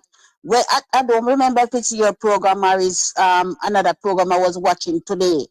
And I know they show two individual, Jeffrey, one from the PNP and one from the GLP, was saying if their side lose, what they're gonna take up their pie and do whatsoever they wanna do with people.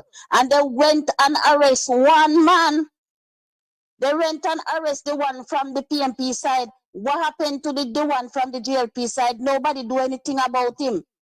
Him still walking. To be honest, I only see the one from the PNP side. I haven't seen the one from the GLP side. You can send it to me because the one I saw it on the television. I don't know anything about it otherwise from that. Because the one on the PNP side, I personally He was rude. Pardon me? He was rude. Yes, he was rude. I personally said I should go and lock him up. I said it. And I want to apologize for what I said. You cannot be saying things like that. And I went as far and said that the candidate, Ms. Zelika Jess, should distance herself from this utterance from this party supporter in St. Elizabeth. Exactly. I don't endorse those type of things. I don't endorse it. Yes. Because you know, I have a neighbor back in Jamaica, you know. And when I remember, I think it was I don't remember the election, but when PNP win, and my sister was going down the road, and I'm my neighbor, we talk so good, and she called to her and said, "No call to me, XYZ. Don't call to me because if you say if me did have uno win, but you say if me did have a knife, I just shove it in your whatever." And from that they don't talk. So these people are so violent. When Marlon Morgan say PNP violent, what about their first Black Road and the PNP? I'm not being biased. They were the first one who Black Road and the PNP go back and do it to them. But they don't talk that. They said that the PNP blocking road and prime minister and this and whatever. Come on, we must stop being biased. Stop being biased. And if your party lose, you just lose. And if your party win, you just win. And stop being biased and telling lies. True, my dear. Stop being biased and telling lies. They're too dishonest, man. And then this new lady with her neck ching then long like I don't know. She talking a lot of things that oh my God, come on. She criticizing the hotel that the PNP launched their manifesto and they're not gonna do that and they this and that and what is manufactured from what is not manufactured. Well, let us see what is in their Let me tell you something. Let me tell you something. As far as me concerned, you see these manifesto thing that they're talking about. Sometimes they use the manifesto to guide them. And many times they don't use the manifesto to guide them at all. The two of them don't, you know what, I can shut my mouth. I can shut my mouth this evening. I wonder if they even have a manifesto. Or the manifesto is the book that they was in Arbitrary giving out. The manifesto. I wonder if they have one or is the books that they have in Arbitrary giving out. Don't you hear they said that they're gonna launch their own? That's what they said they're gonna launch it, and they have a launch it after the Yes. The thing they did. Yeah. All right, caller. I have a next call coming in. Thanks for calling. And that's not true. That they are lying too. Okay, have a good day, Jeffrey. Okay, bye. Good afternoon. Welcome back to Talk Your Life. Yeah, good afternoon, Jeffrey.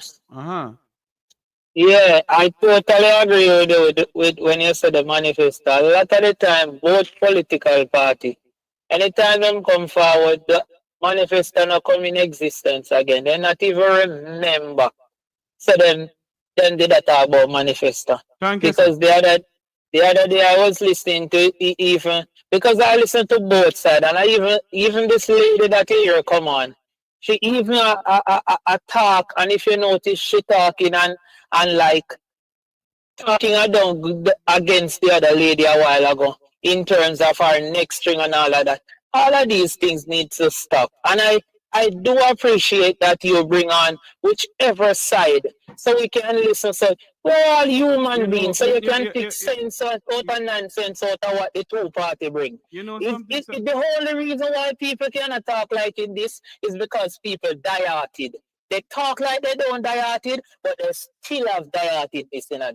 You know something, sir? I keep on saying this on this program, you know, that it doesn't matter what side you prefer. We are, and we are, and we are, and we are Jamaicans. We are Jamaicans.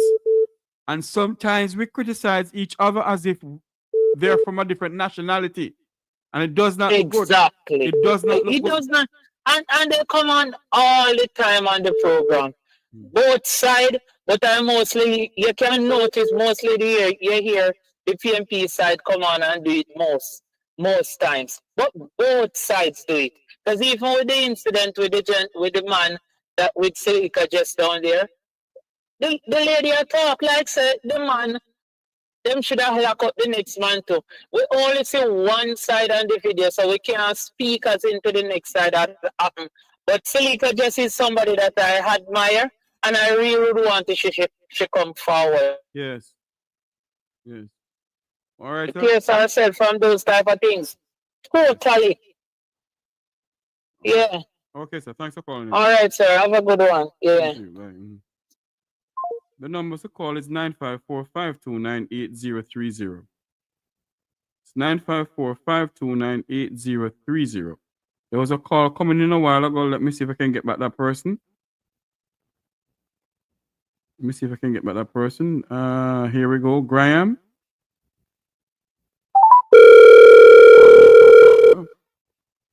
I have a lot of Florida calls coming into the program nowadays. Hello? Okay. All right. The number to call is 954-529-8030. You can call back. 954-529. Good afternoon. Welcome back to Talk Your Life. Mr. Tavares, and thank you so much for your coverage. It's been so comprehensive and educating. But I had serious concerns about what we just witnessed here.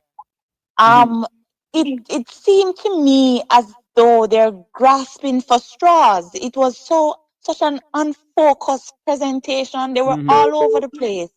Christopher Tufton started out with his chastisement of Peter Bunting. It sounded like it was a personal vendetta.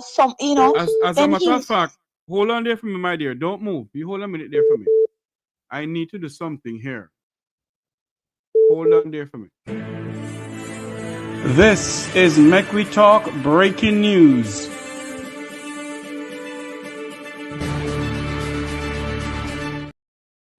An item of news coming in.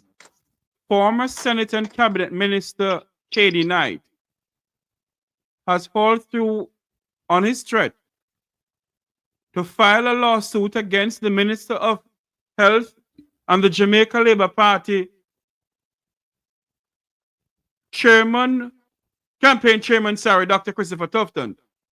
The lawsuit was filed in the Supreme Court in downtown Kingston on Wednesday by Knight's attorneys, Knight, Jr., and Samuels. Thus, Katie Knight has filed a lawsuit against the Jamaica Labour Party, the chairman of the campaign team, Dr. Christopher Tufton.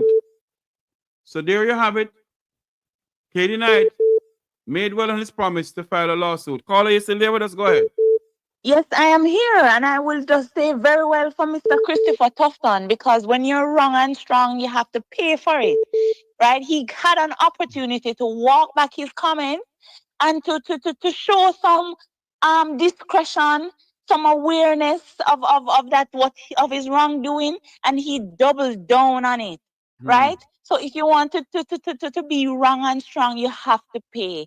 I do believe that when our leaders are so disingenuous, when they're lying to our faces, we need to take that as an example, just as an indication of what else are they lying to us, because Christopher Tufton was faced with the truth, and instead of being gracious and humble and acknowledge that he was at fault, no, he went straight ahead with the lie. So when we hear stories about what is happening in our hospitals, the cost of the drills, these allegations of nepotism, contracts to market me, all of that. And then when he comes to Jamaican people and says to us with a straight face, no, this is not so, how can we believe you? Because here we have a clear example where you were lying to the Jamaican people, and you were faced with the truth, and rather than accept it, you went ahead with that narrative.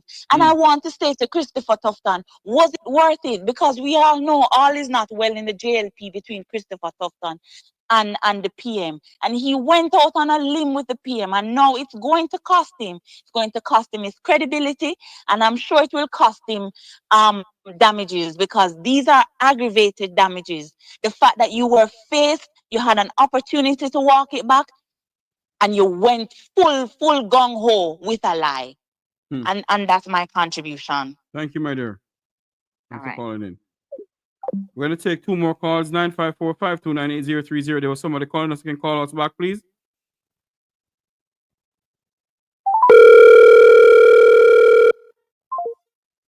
You can call us back, please. The numbers are 954-529-8030. We have some other things to do. It is now 3:54.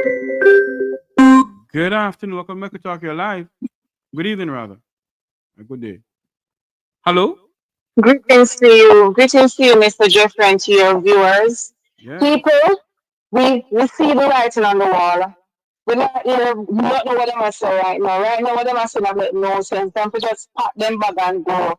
When it goes on September the 3rd and vote whichever party, but I'm promoting PNP. JP needs to go home. The lives, their children, dead people, put it that way.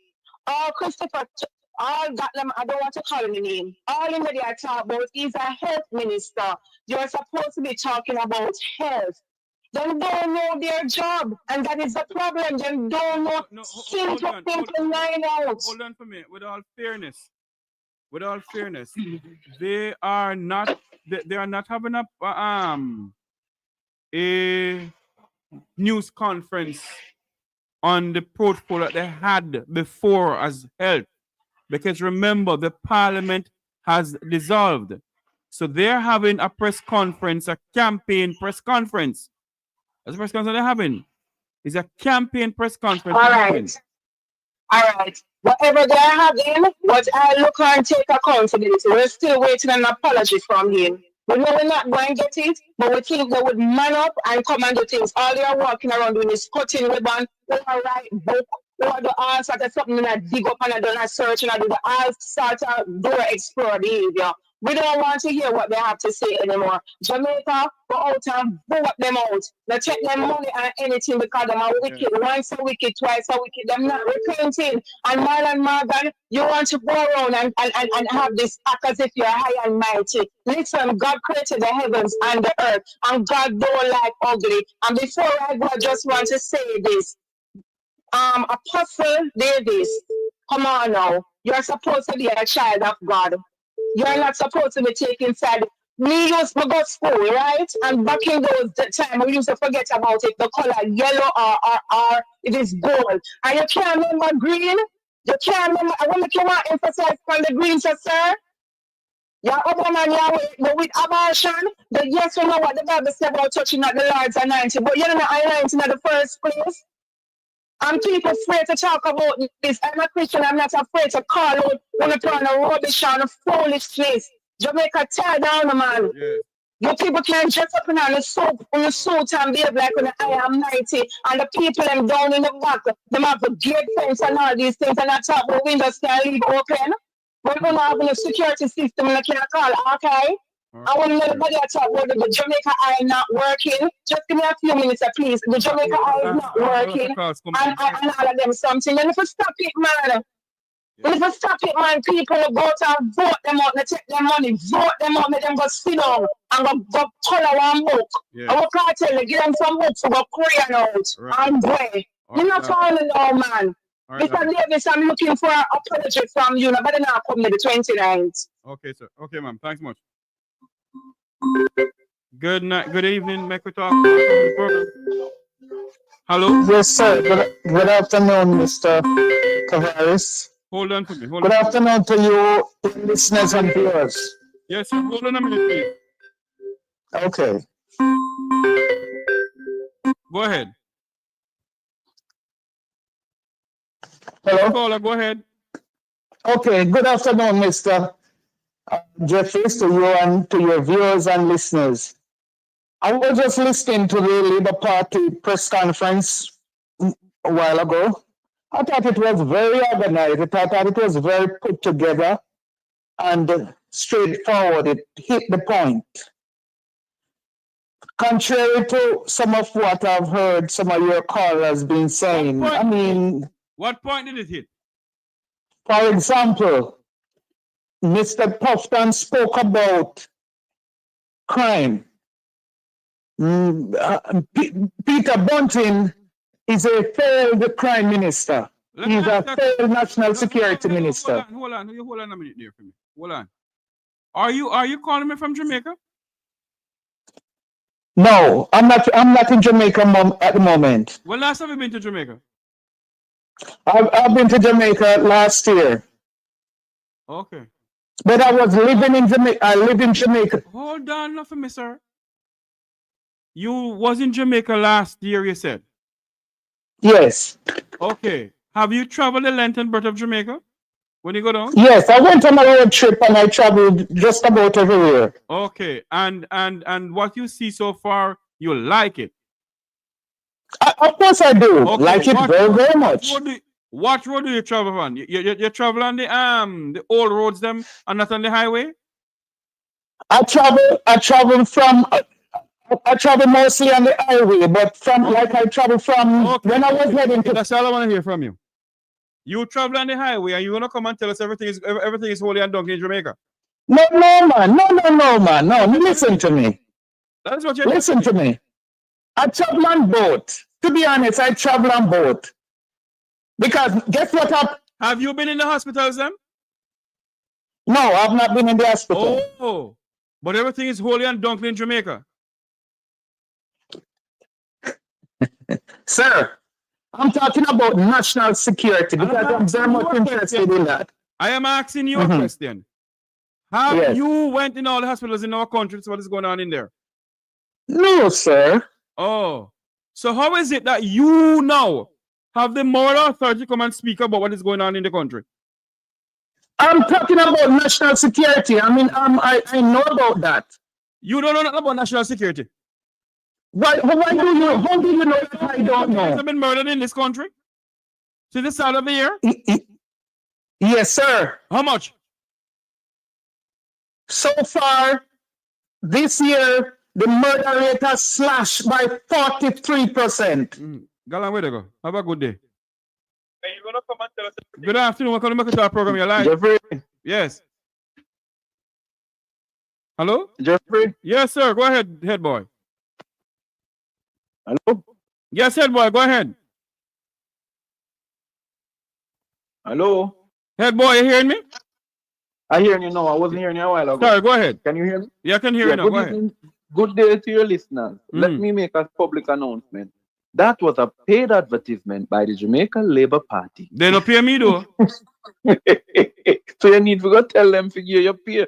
Because I don't know how this man come attack him bunk and foolishness. Yeah? Well, anyway, me not going to respond to him because I'm the least of the apostles. Yeah? No. Jeffrey, I am as angry can be today. Yeah?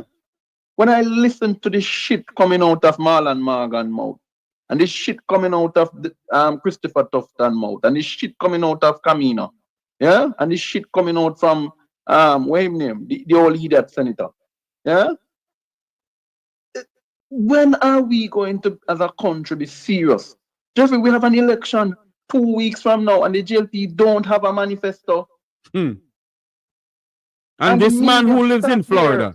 This man who lives in Florida gonna come on my program and tell me about no things are and percentage down and whatever is bound. You see, no listen man, to me. Jeffrey, there's a payment for persons in around the let me say this to your listeners. The JLP is currently offering about 50 to 100,000 right now to people for call radio over the rest of the and to call these programs for the remaining of the election. They call me, man. I want them call me. Right now, let me make this pellucidly clear. Let me make it pellucidly clear. Yeah? That what we saw today is a dying shame, is a crying shame, to be honest. How on God's earth, Jeffrey, could we have today the media, as Sister P said, the media had all of these persons, a previous minister of health, a previous minister of foreign affairs, and none of them could say definitively.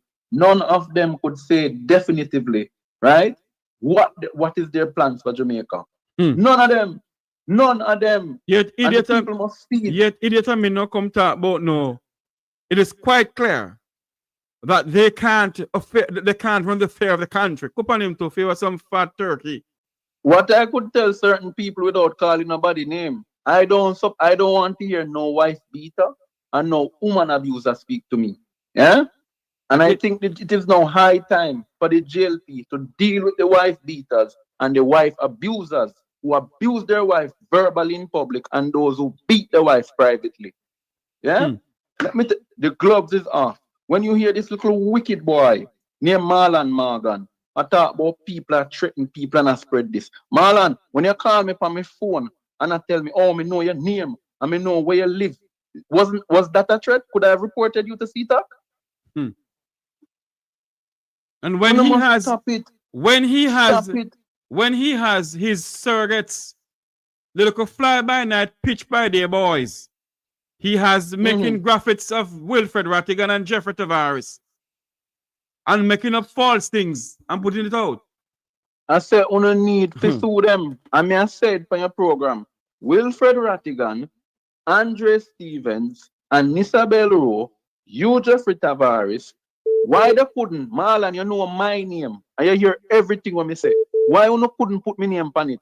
Put my name on it. Put my name on it. Put my name on it. Because I would be the first to send you a lawyer letter. Yeah? I would be the first to send the person, because the JLP must explain to Jamaica who is writing this document with them logo. Who is writing this document with them logo?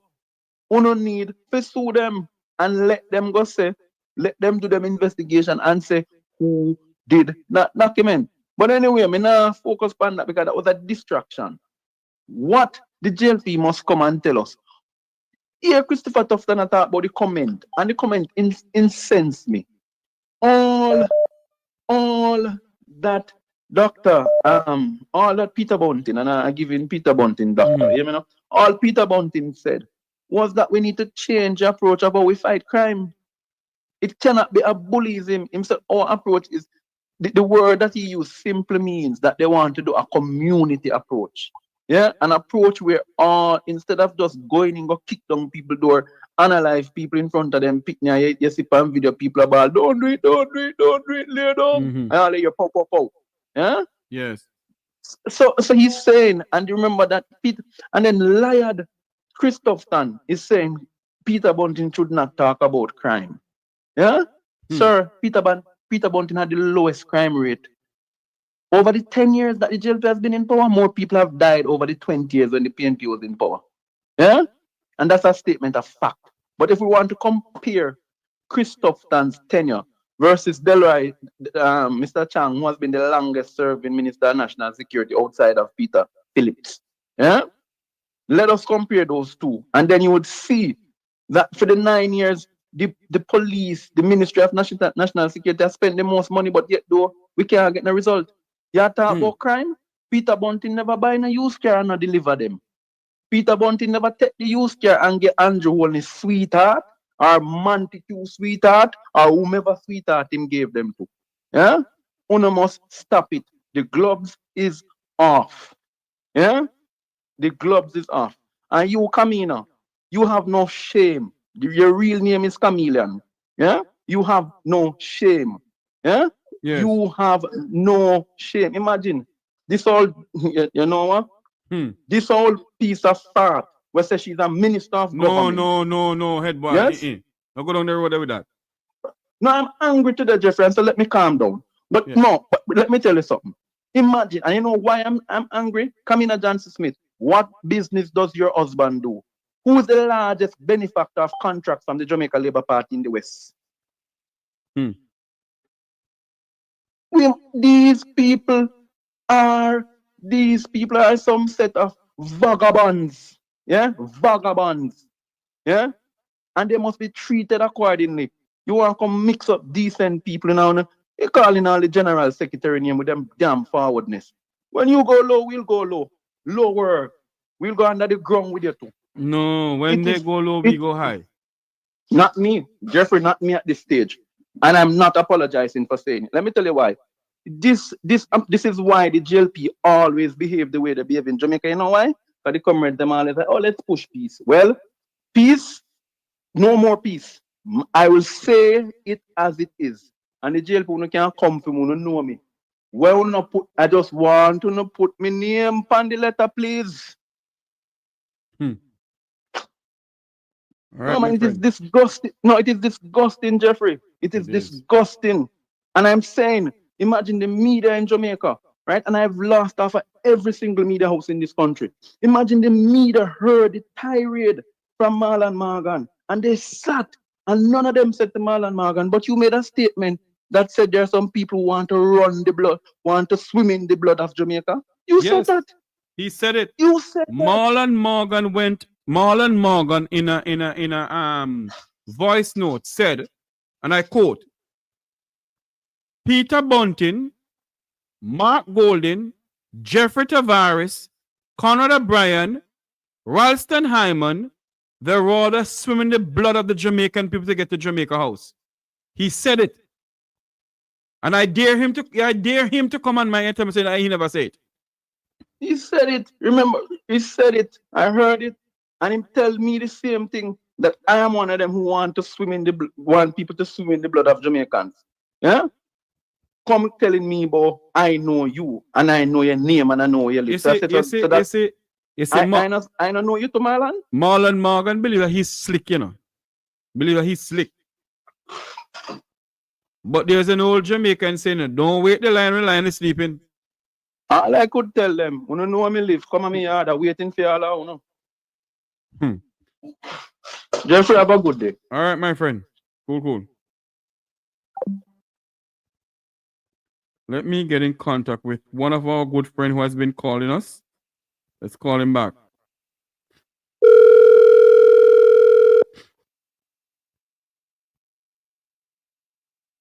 Standing back to join one of our good friends here who has been calling the program. Let's see if he will answer back the phone. If not, then we just say goodbye for now.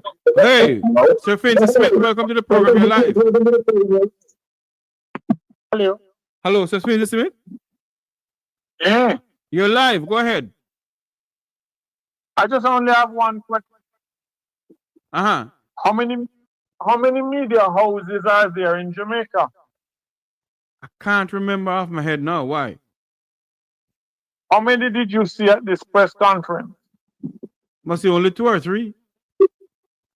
And one more or less had the program to himself. Yes.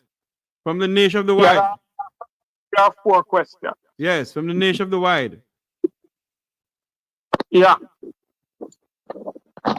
So my question is this. Nobody else was invited or didn't feel welcome or what? I tell you something, you know. I think the Jamaican media houses are getting fed up and sick of the same old stupidness from the Labour Party, you know. I am wondering, I'm also wondering, you know, what is it that you can pad the ball? Yes. I'm wondering if this situation wasn't that, here's what we need to put across. You're going to come, you're going to ask these. We have some talking points we need to be led into. You're going to ask that, you're going to ask that, you're going to ask that. Exactly, that's what happened. What I was waiting for is, has your manifesto addressed the state of hospitals and the methodology you are intending to use to correct it? As your manifesto addressed the high rate of police fatal shooting. Exactly. As your manifesto addressed the situation in terms of public transport and how it is going to be addressed.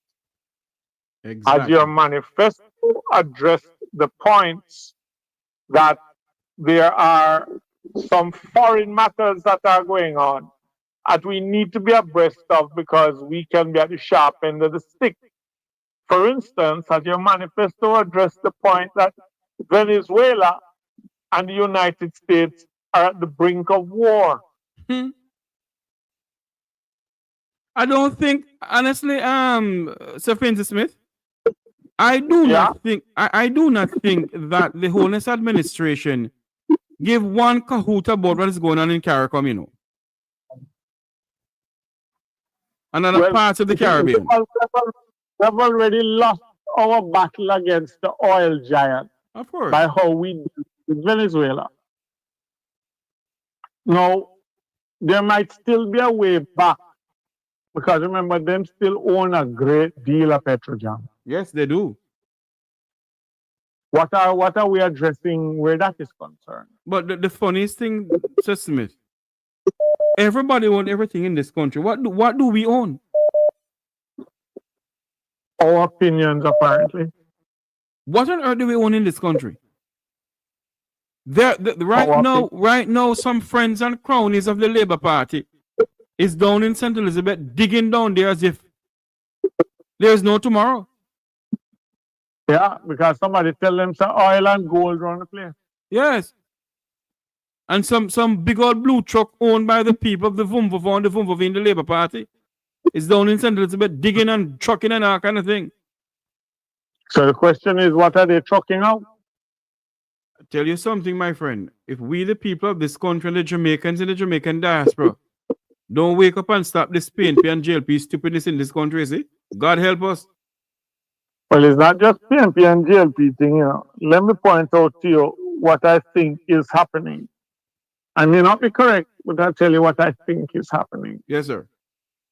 They have a saying that says you never know how far you can go until you have gone too far. Indeed.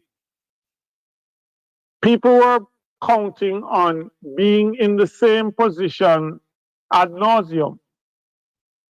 Now the possibility of not having their hands on the wheel looms large.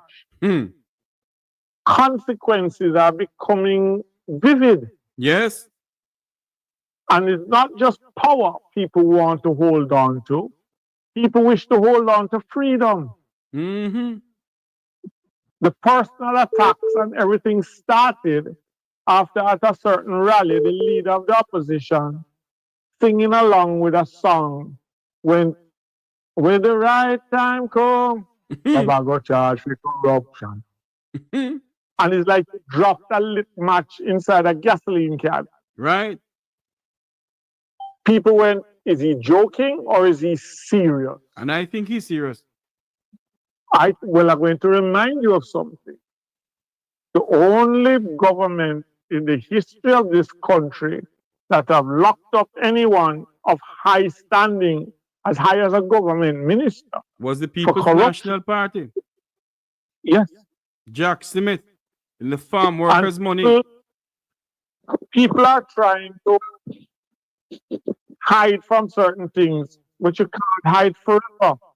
For instance, the traction is out now because what is happening is that it's becoming vividly clear that certain things are going to happen. I heard somebody say something at a gathering I was at, and I wasn't participating, I was standing one side. And the person said, if I were in charge on the morning of the 4th, I would lock down Bell and some other and Tinson Ped. Yes. And I'm like, excuse me? And they started to elaborate and said, I have a call to take. I'm sorry. Because I didn't want it to be said I was right there, yes. Orchestrating anything. Yes. But there are people who are looking for jail time. But you know something, says Finsey Smith. And not only lockdown, Basco, Bell, Tinson, Penn, Nickel, Airdrome, Vernon, Field, and wherever, you know. But if we could do better, if we could do it, we lock Norman Manley and Donald Sangster. Lock it, lock, stock, and barrel, and lock up, to lock up. I hear you, but that would cause a problem in terms of the perception. And plus, they're not going to try and go through airports that have standard security measures of a certain level. Well, but something, Sir Finsey Smith. Go ahead. Both airports are not. Pardon me?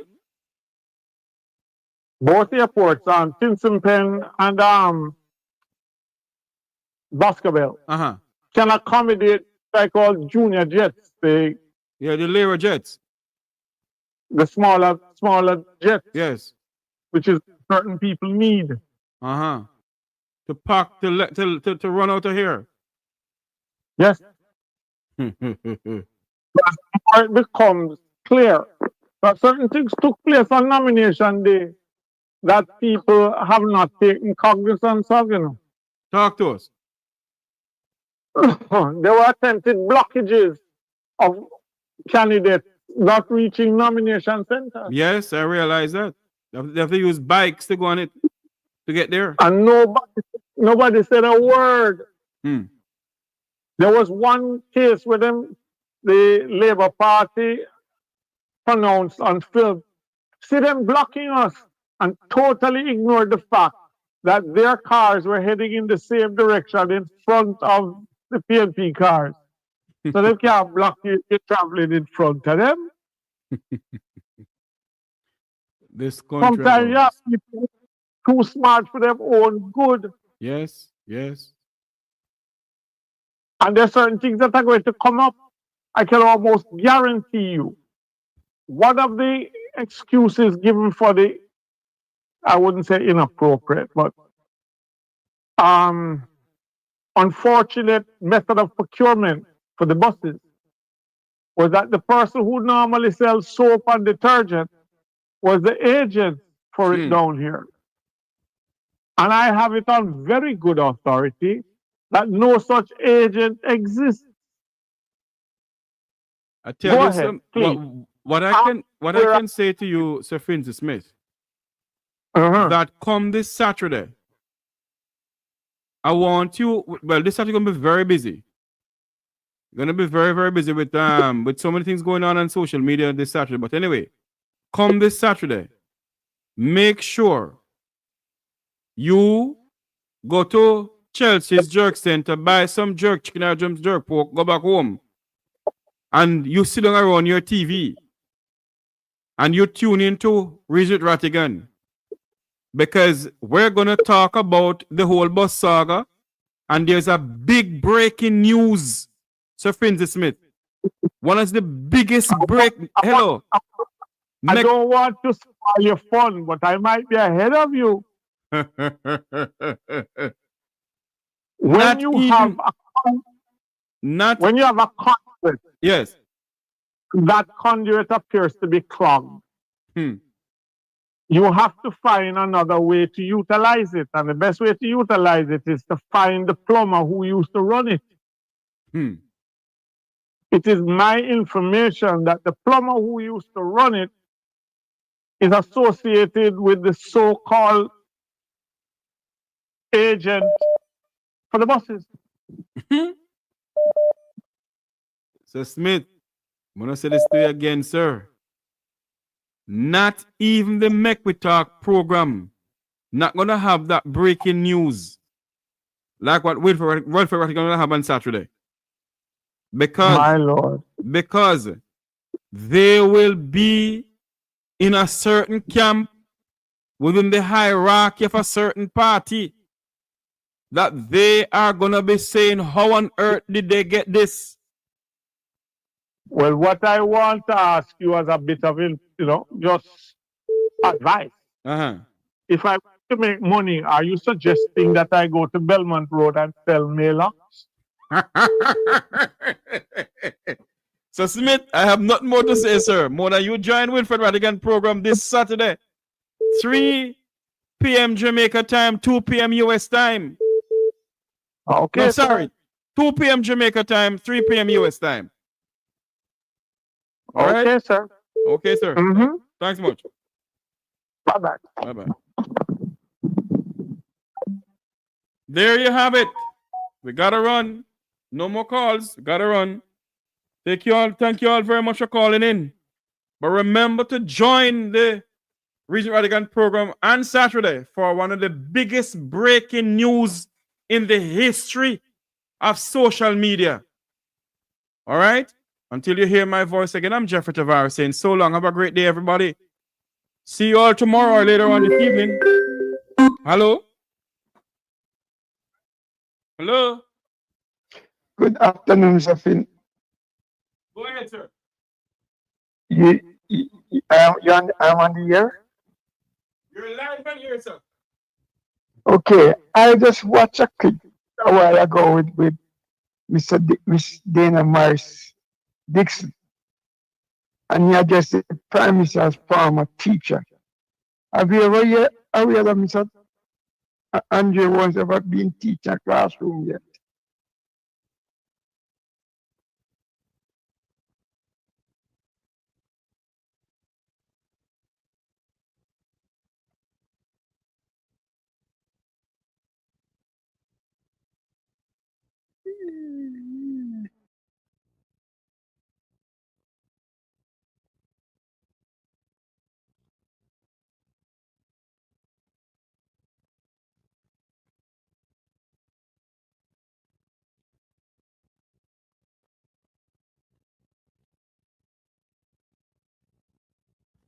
Hello? Yes, sir. Yes, go ahead. Sorry about that. Go ahead.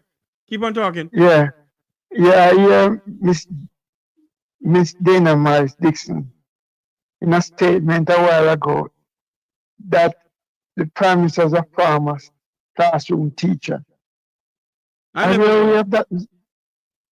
Well, that's what she was when she was addressing the teacher. Not Miss Dixon said it when she said that. Today, this morning.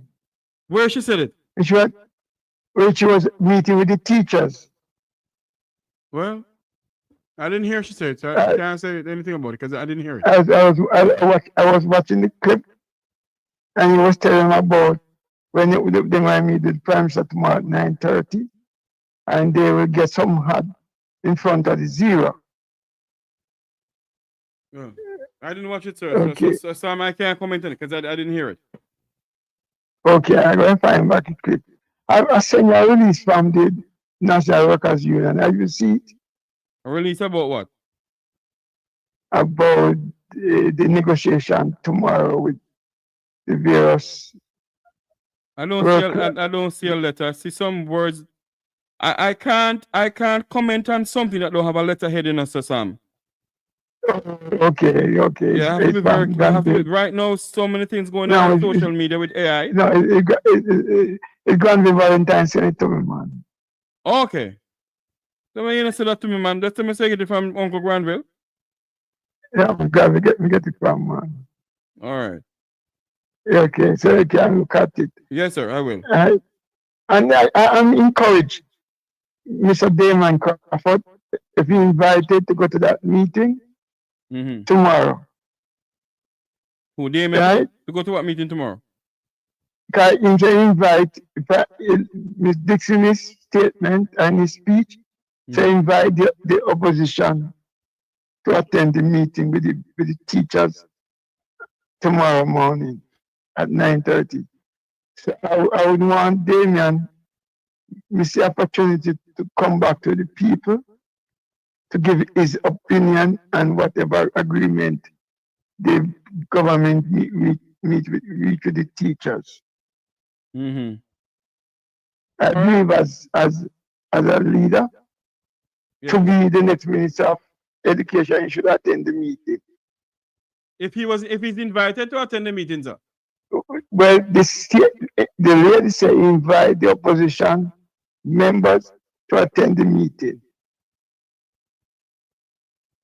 Okay. So I don't know which opposition, but all right, sir. If I was, man, I don't tell him don't eat or drink anything there when he went there. Okay. All right, sir, Sam. All right, thank you. Yeah, man. Good afternoon. Welcome to Make a Talk program. You're live.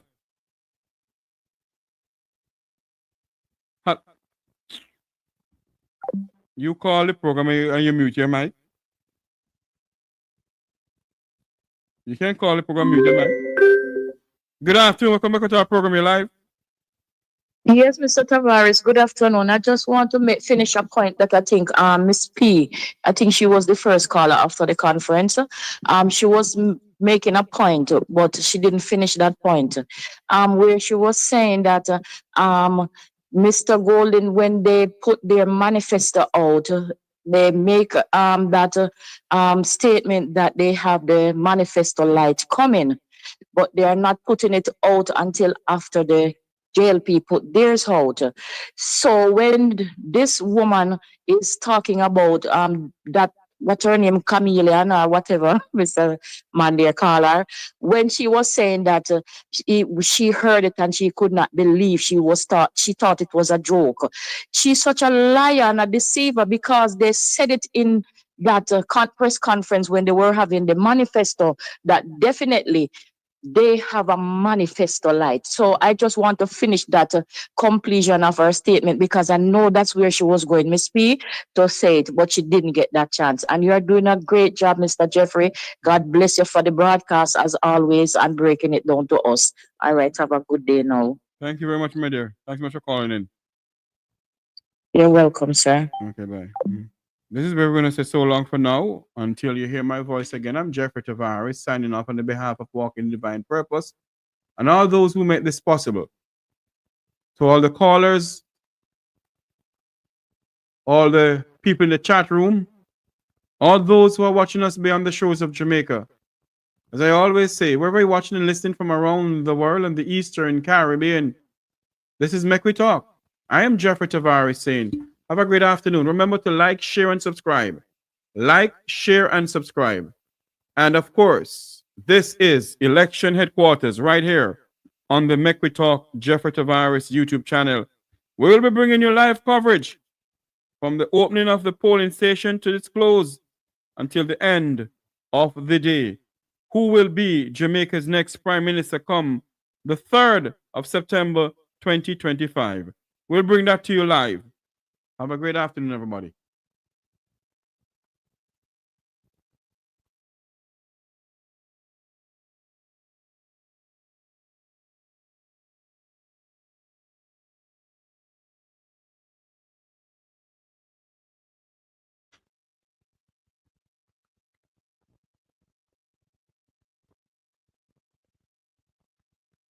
All right, watch out now. Boy, everything.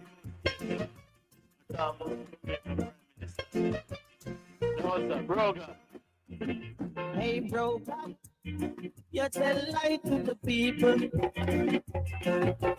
Control, man, you lie and you're evil. You take a walk down and sentence the other day. I tell a woman how they do. But when the woman look round and see a broken, the woman say, I rebuke you.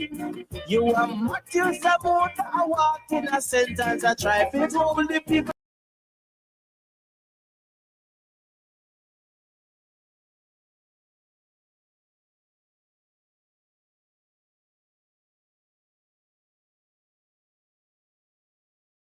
Election day, he don't get 5,000 votes. And when they call him up and not give the report, man, you should have seen face. If I saw Matthew lie and into Jai, Labour, don't vote for that guy. Jamaica vote them out of them to lie. Them feel like a joke, you know. Yo. And the whole place fed up. Right now, everywhere you go, market G, the people must say. No doubt about it. That not change. Labor rights, when the time come, when the time done, pack up and leave. No faults have been a big problem if they don't hit a Portland. Them have a problem with the big general. Isaac Buchanan. And when they miss the part of the actually, but him never have the line in there. But if I saw pressure was pipe, was enough time done. You know have 2 terms that long enough. Was not the birthday. And it's only when election come up. Who no one, who no work. I know Isaac Buchanan stepping up in line. I don't know afraid no. But if I saw pressure was by Marky G must lead. Jamaica, vote with PNP. Jamaica, vote with Marky G. Jamaica, who no make the right choice. Jamaica, put the X beside the head. Jamaica, vote out Labour. Vote them country we. Jamaica, vote with PNP. Jamaica. Unity is strength. Make we reason. Make we talk. If we see corruption in any shape or form, we're going to highlight it. Make we talk. Jeffrey Tavares represents yard and broad and the entire diaspora. As long as it affects the life of our nation, uncover the truth. Make we reason. Make we talk. And we don't care about no vumva viva va. No upper echelon. Nobody is not above the law. As long as it not help Jamaica. Make we talk. Make we talk. Unity is strength. Make we reason. Make we talk. If we see corruption in any shape or form, we're going to highlight it. Make we talk. Jeffrey Tavares represents yard and broad and the entire diaspora. As long as it affects the life of our nation, uncover the truth. Make we reason. Make we talk. And we don't care about no vumva viva va. No upper echelon. Nobody is not above the law. As long as it not help Jamaica. Make we talk. Make we talk. Unity is strength. Make we reason. Make we talk. If we see corruption in any shape or form, we're going to highlight it. Make we talk. Jeffrey Tavares represents yard and broad and the entire diaspora. As long as it affects the life of our nation, uncover the truth, make we reason, make we talk. And we don't care about no vumva viva va, no upper echelon, nobody is not above the law. As long as it not help Jamaica, make we talk. Make we talk. Unity is strength, make we reason, make we talk. If we see corruption in any shape or form, we're going to highlight it. Make we talk. Jeffrey Tavares represents yard and broad and the entire diaspora.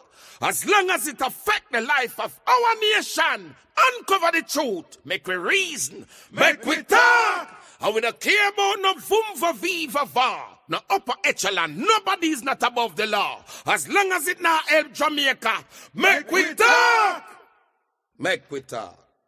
Unity is strength, make we reason, make we talk. If we see corruption in any shape or form, we're going to highlight it. Make we talk. Jeffrey Tavares represents yard and broad and the entire diaspora. As long as it affects the life of our nation, uncover the truth, make we reason, make we talk. And we don't care about no vumva viva va, no upper echelon, nobody is not above the law. As long as it not help Jamaica, make we talk. Make we talk. Unity is strength, make we reason, make we talk. If we see corruption in any shape or form, we're going to highlight it. Make we talk. Jeffrey Tavares represents yard and broad and the entire diaspora. As long as it affects the life of our nation, uncover the truth, make we reason, make we talk. And we don't care about no vumva viva va, no upper echelon, nobody is not above the law. As long as it not help Jamaica, make we talk. Make we talk. Unity is strength, make we reason, make we talk. If we see corruption in any shape or form, we're going to highlight it. Make we talk. Jeffrey Tavares represents yard and broad and the entire diaspora. As long as it affects the life of our nation, uncover the truth, make we reason, make we talk. And we don't care about no vumva viva va, no upper echelon, nobody is not above the law. As long as it not help Jamaica, make we talk. Make we talk. Unity is strength, make we reason, make we talk. If we see corruption in any shape or form, we're going to highlight it. Make we talk. Jeffrey Tavares represents yard and broad and the entire diaspora. As long as it affects the life of our nation, uncover the truth, make we reason, make we talk. And we don't care about no vumva viva va, no upper echelon, nobody is not above the law. As long as it not help Jamaica, make we talk. Make we talk. Unity is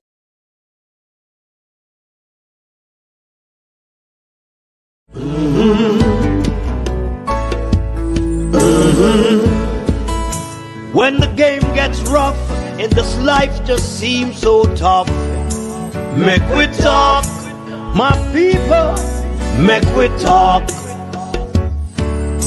When this town becomes an ugly place, don't let it erase the smile from your face. Make we talk, people, make we talk. Conversation is the key, a guiding light for you and me. Spark a talk and you will see. Conflict solver A to Z.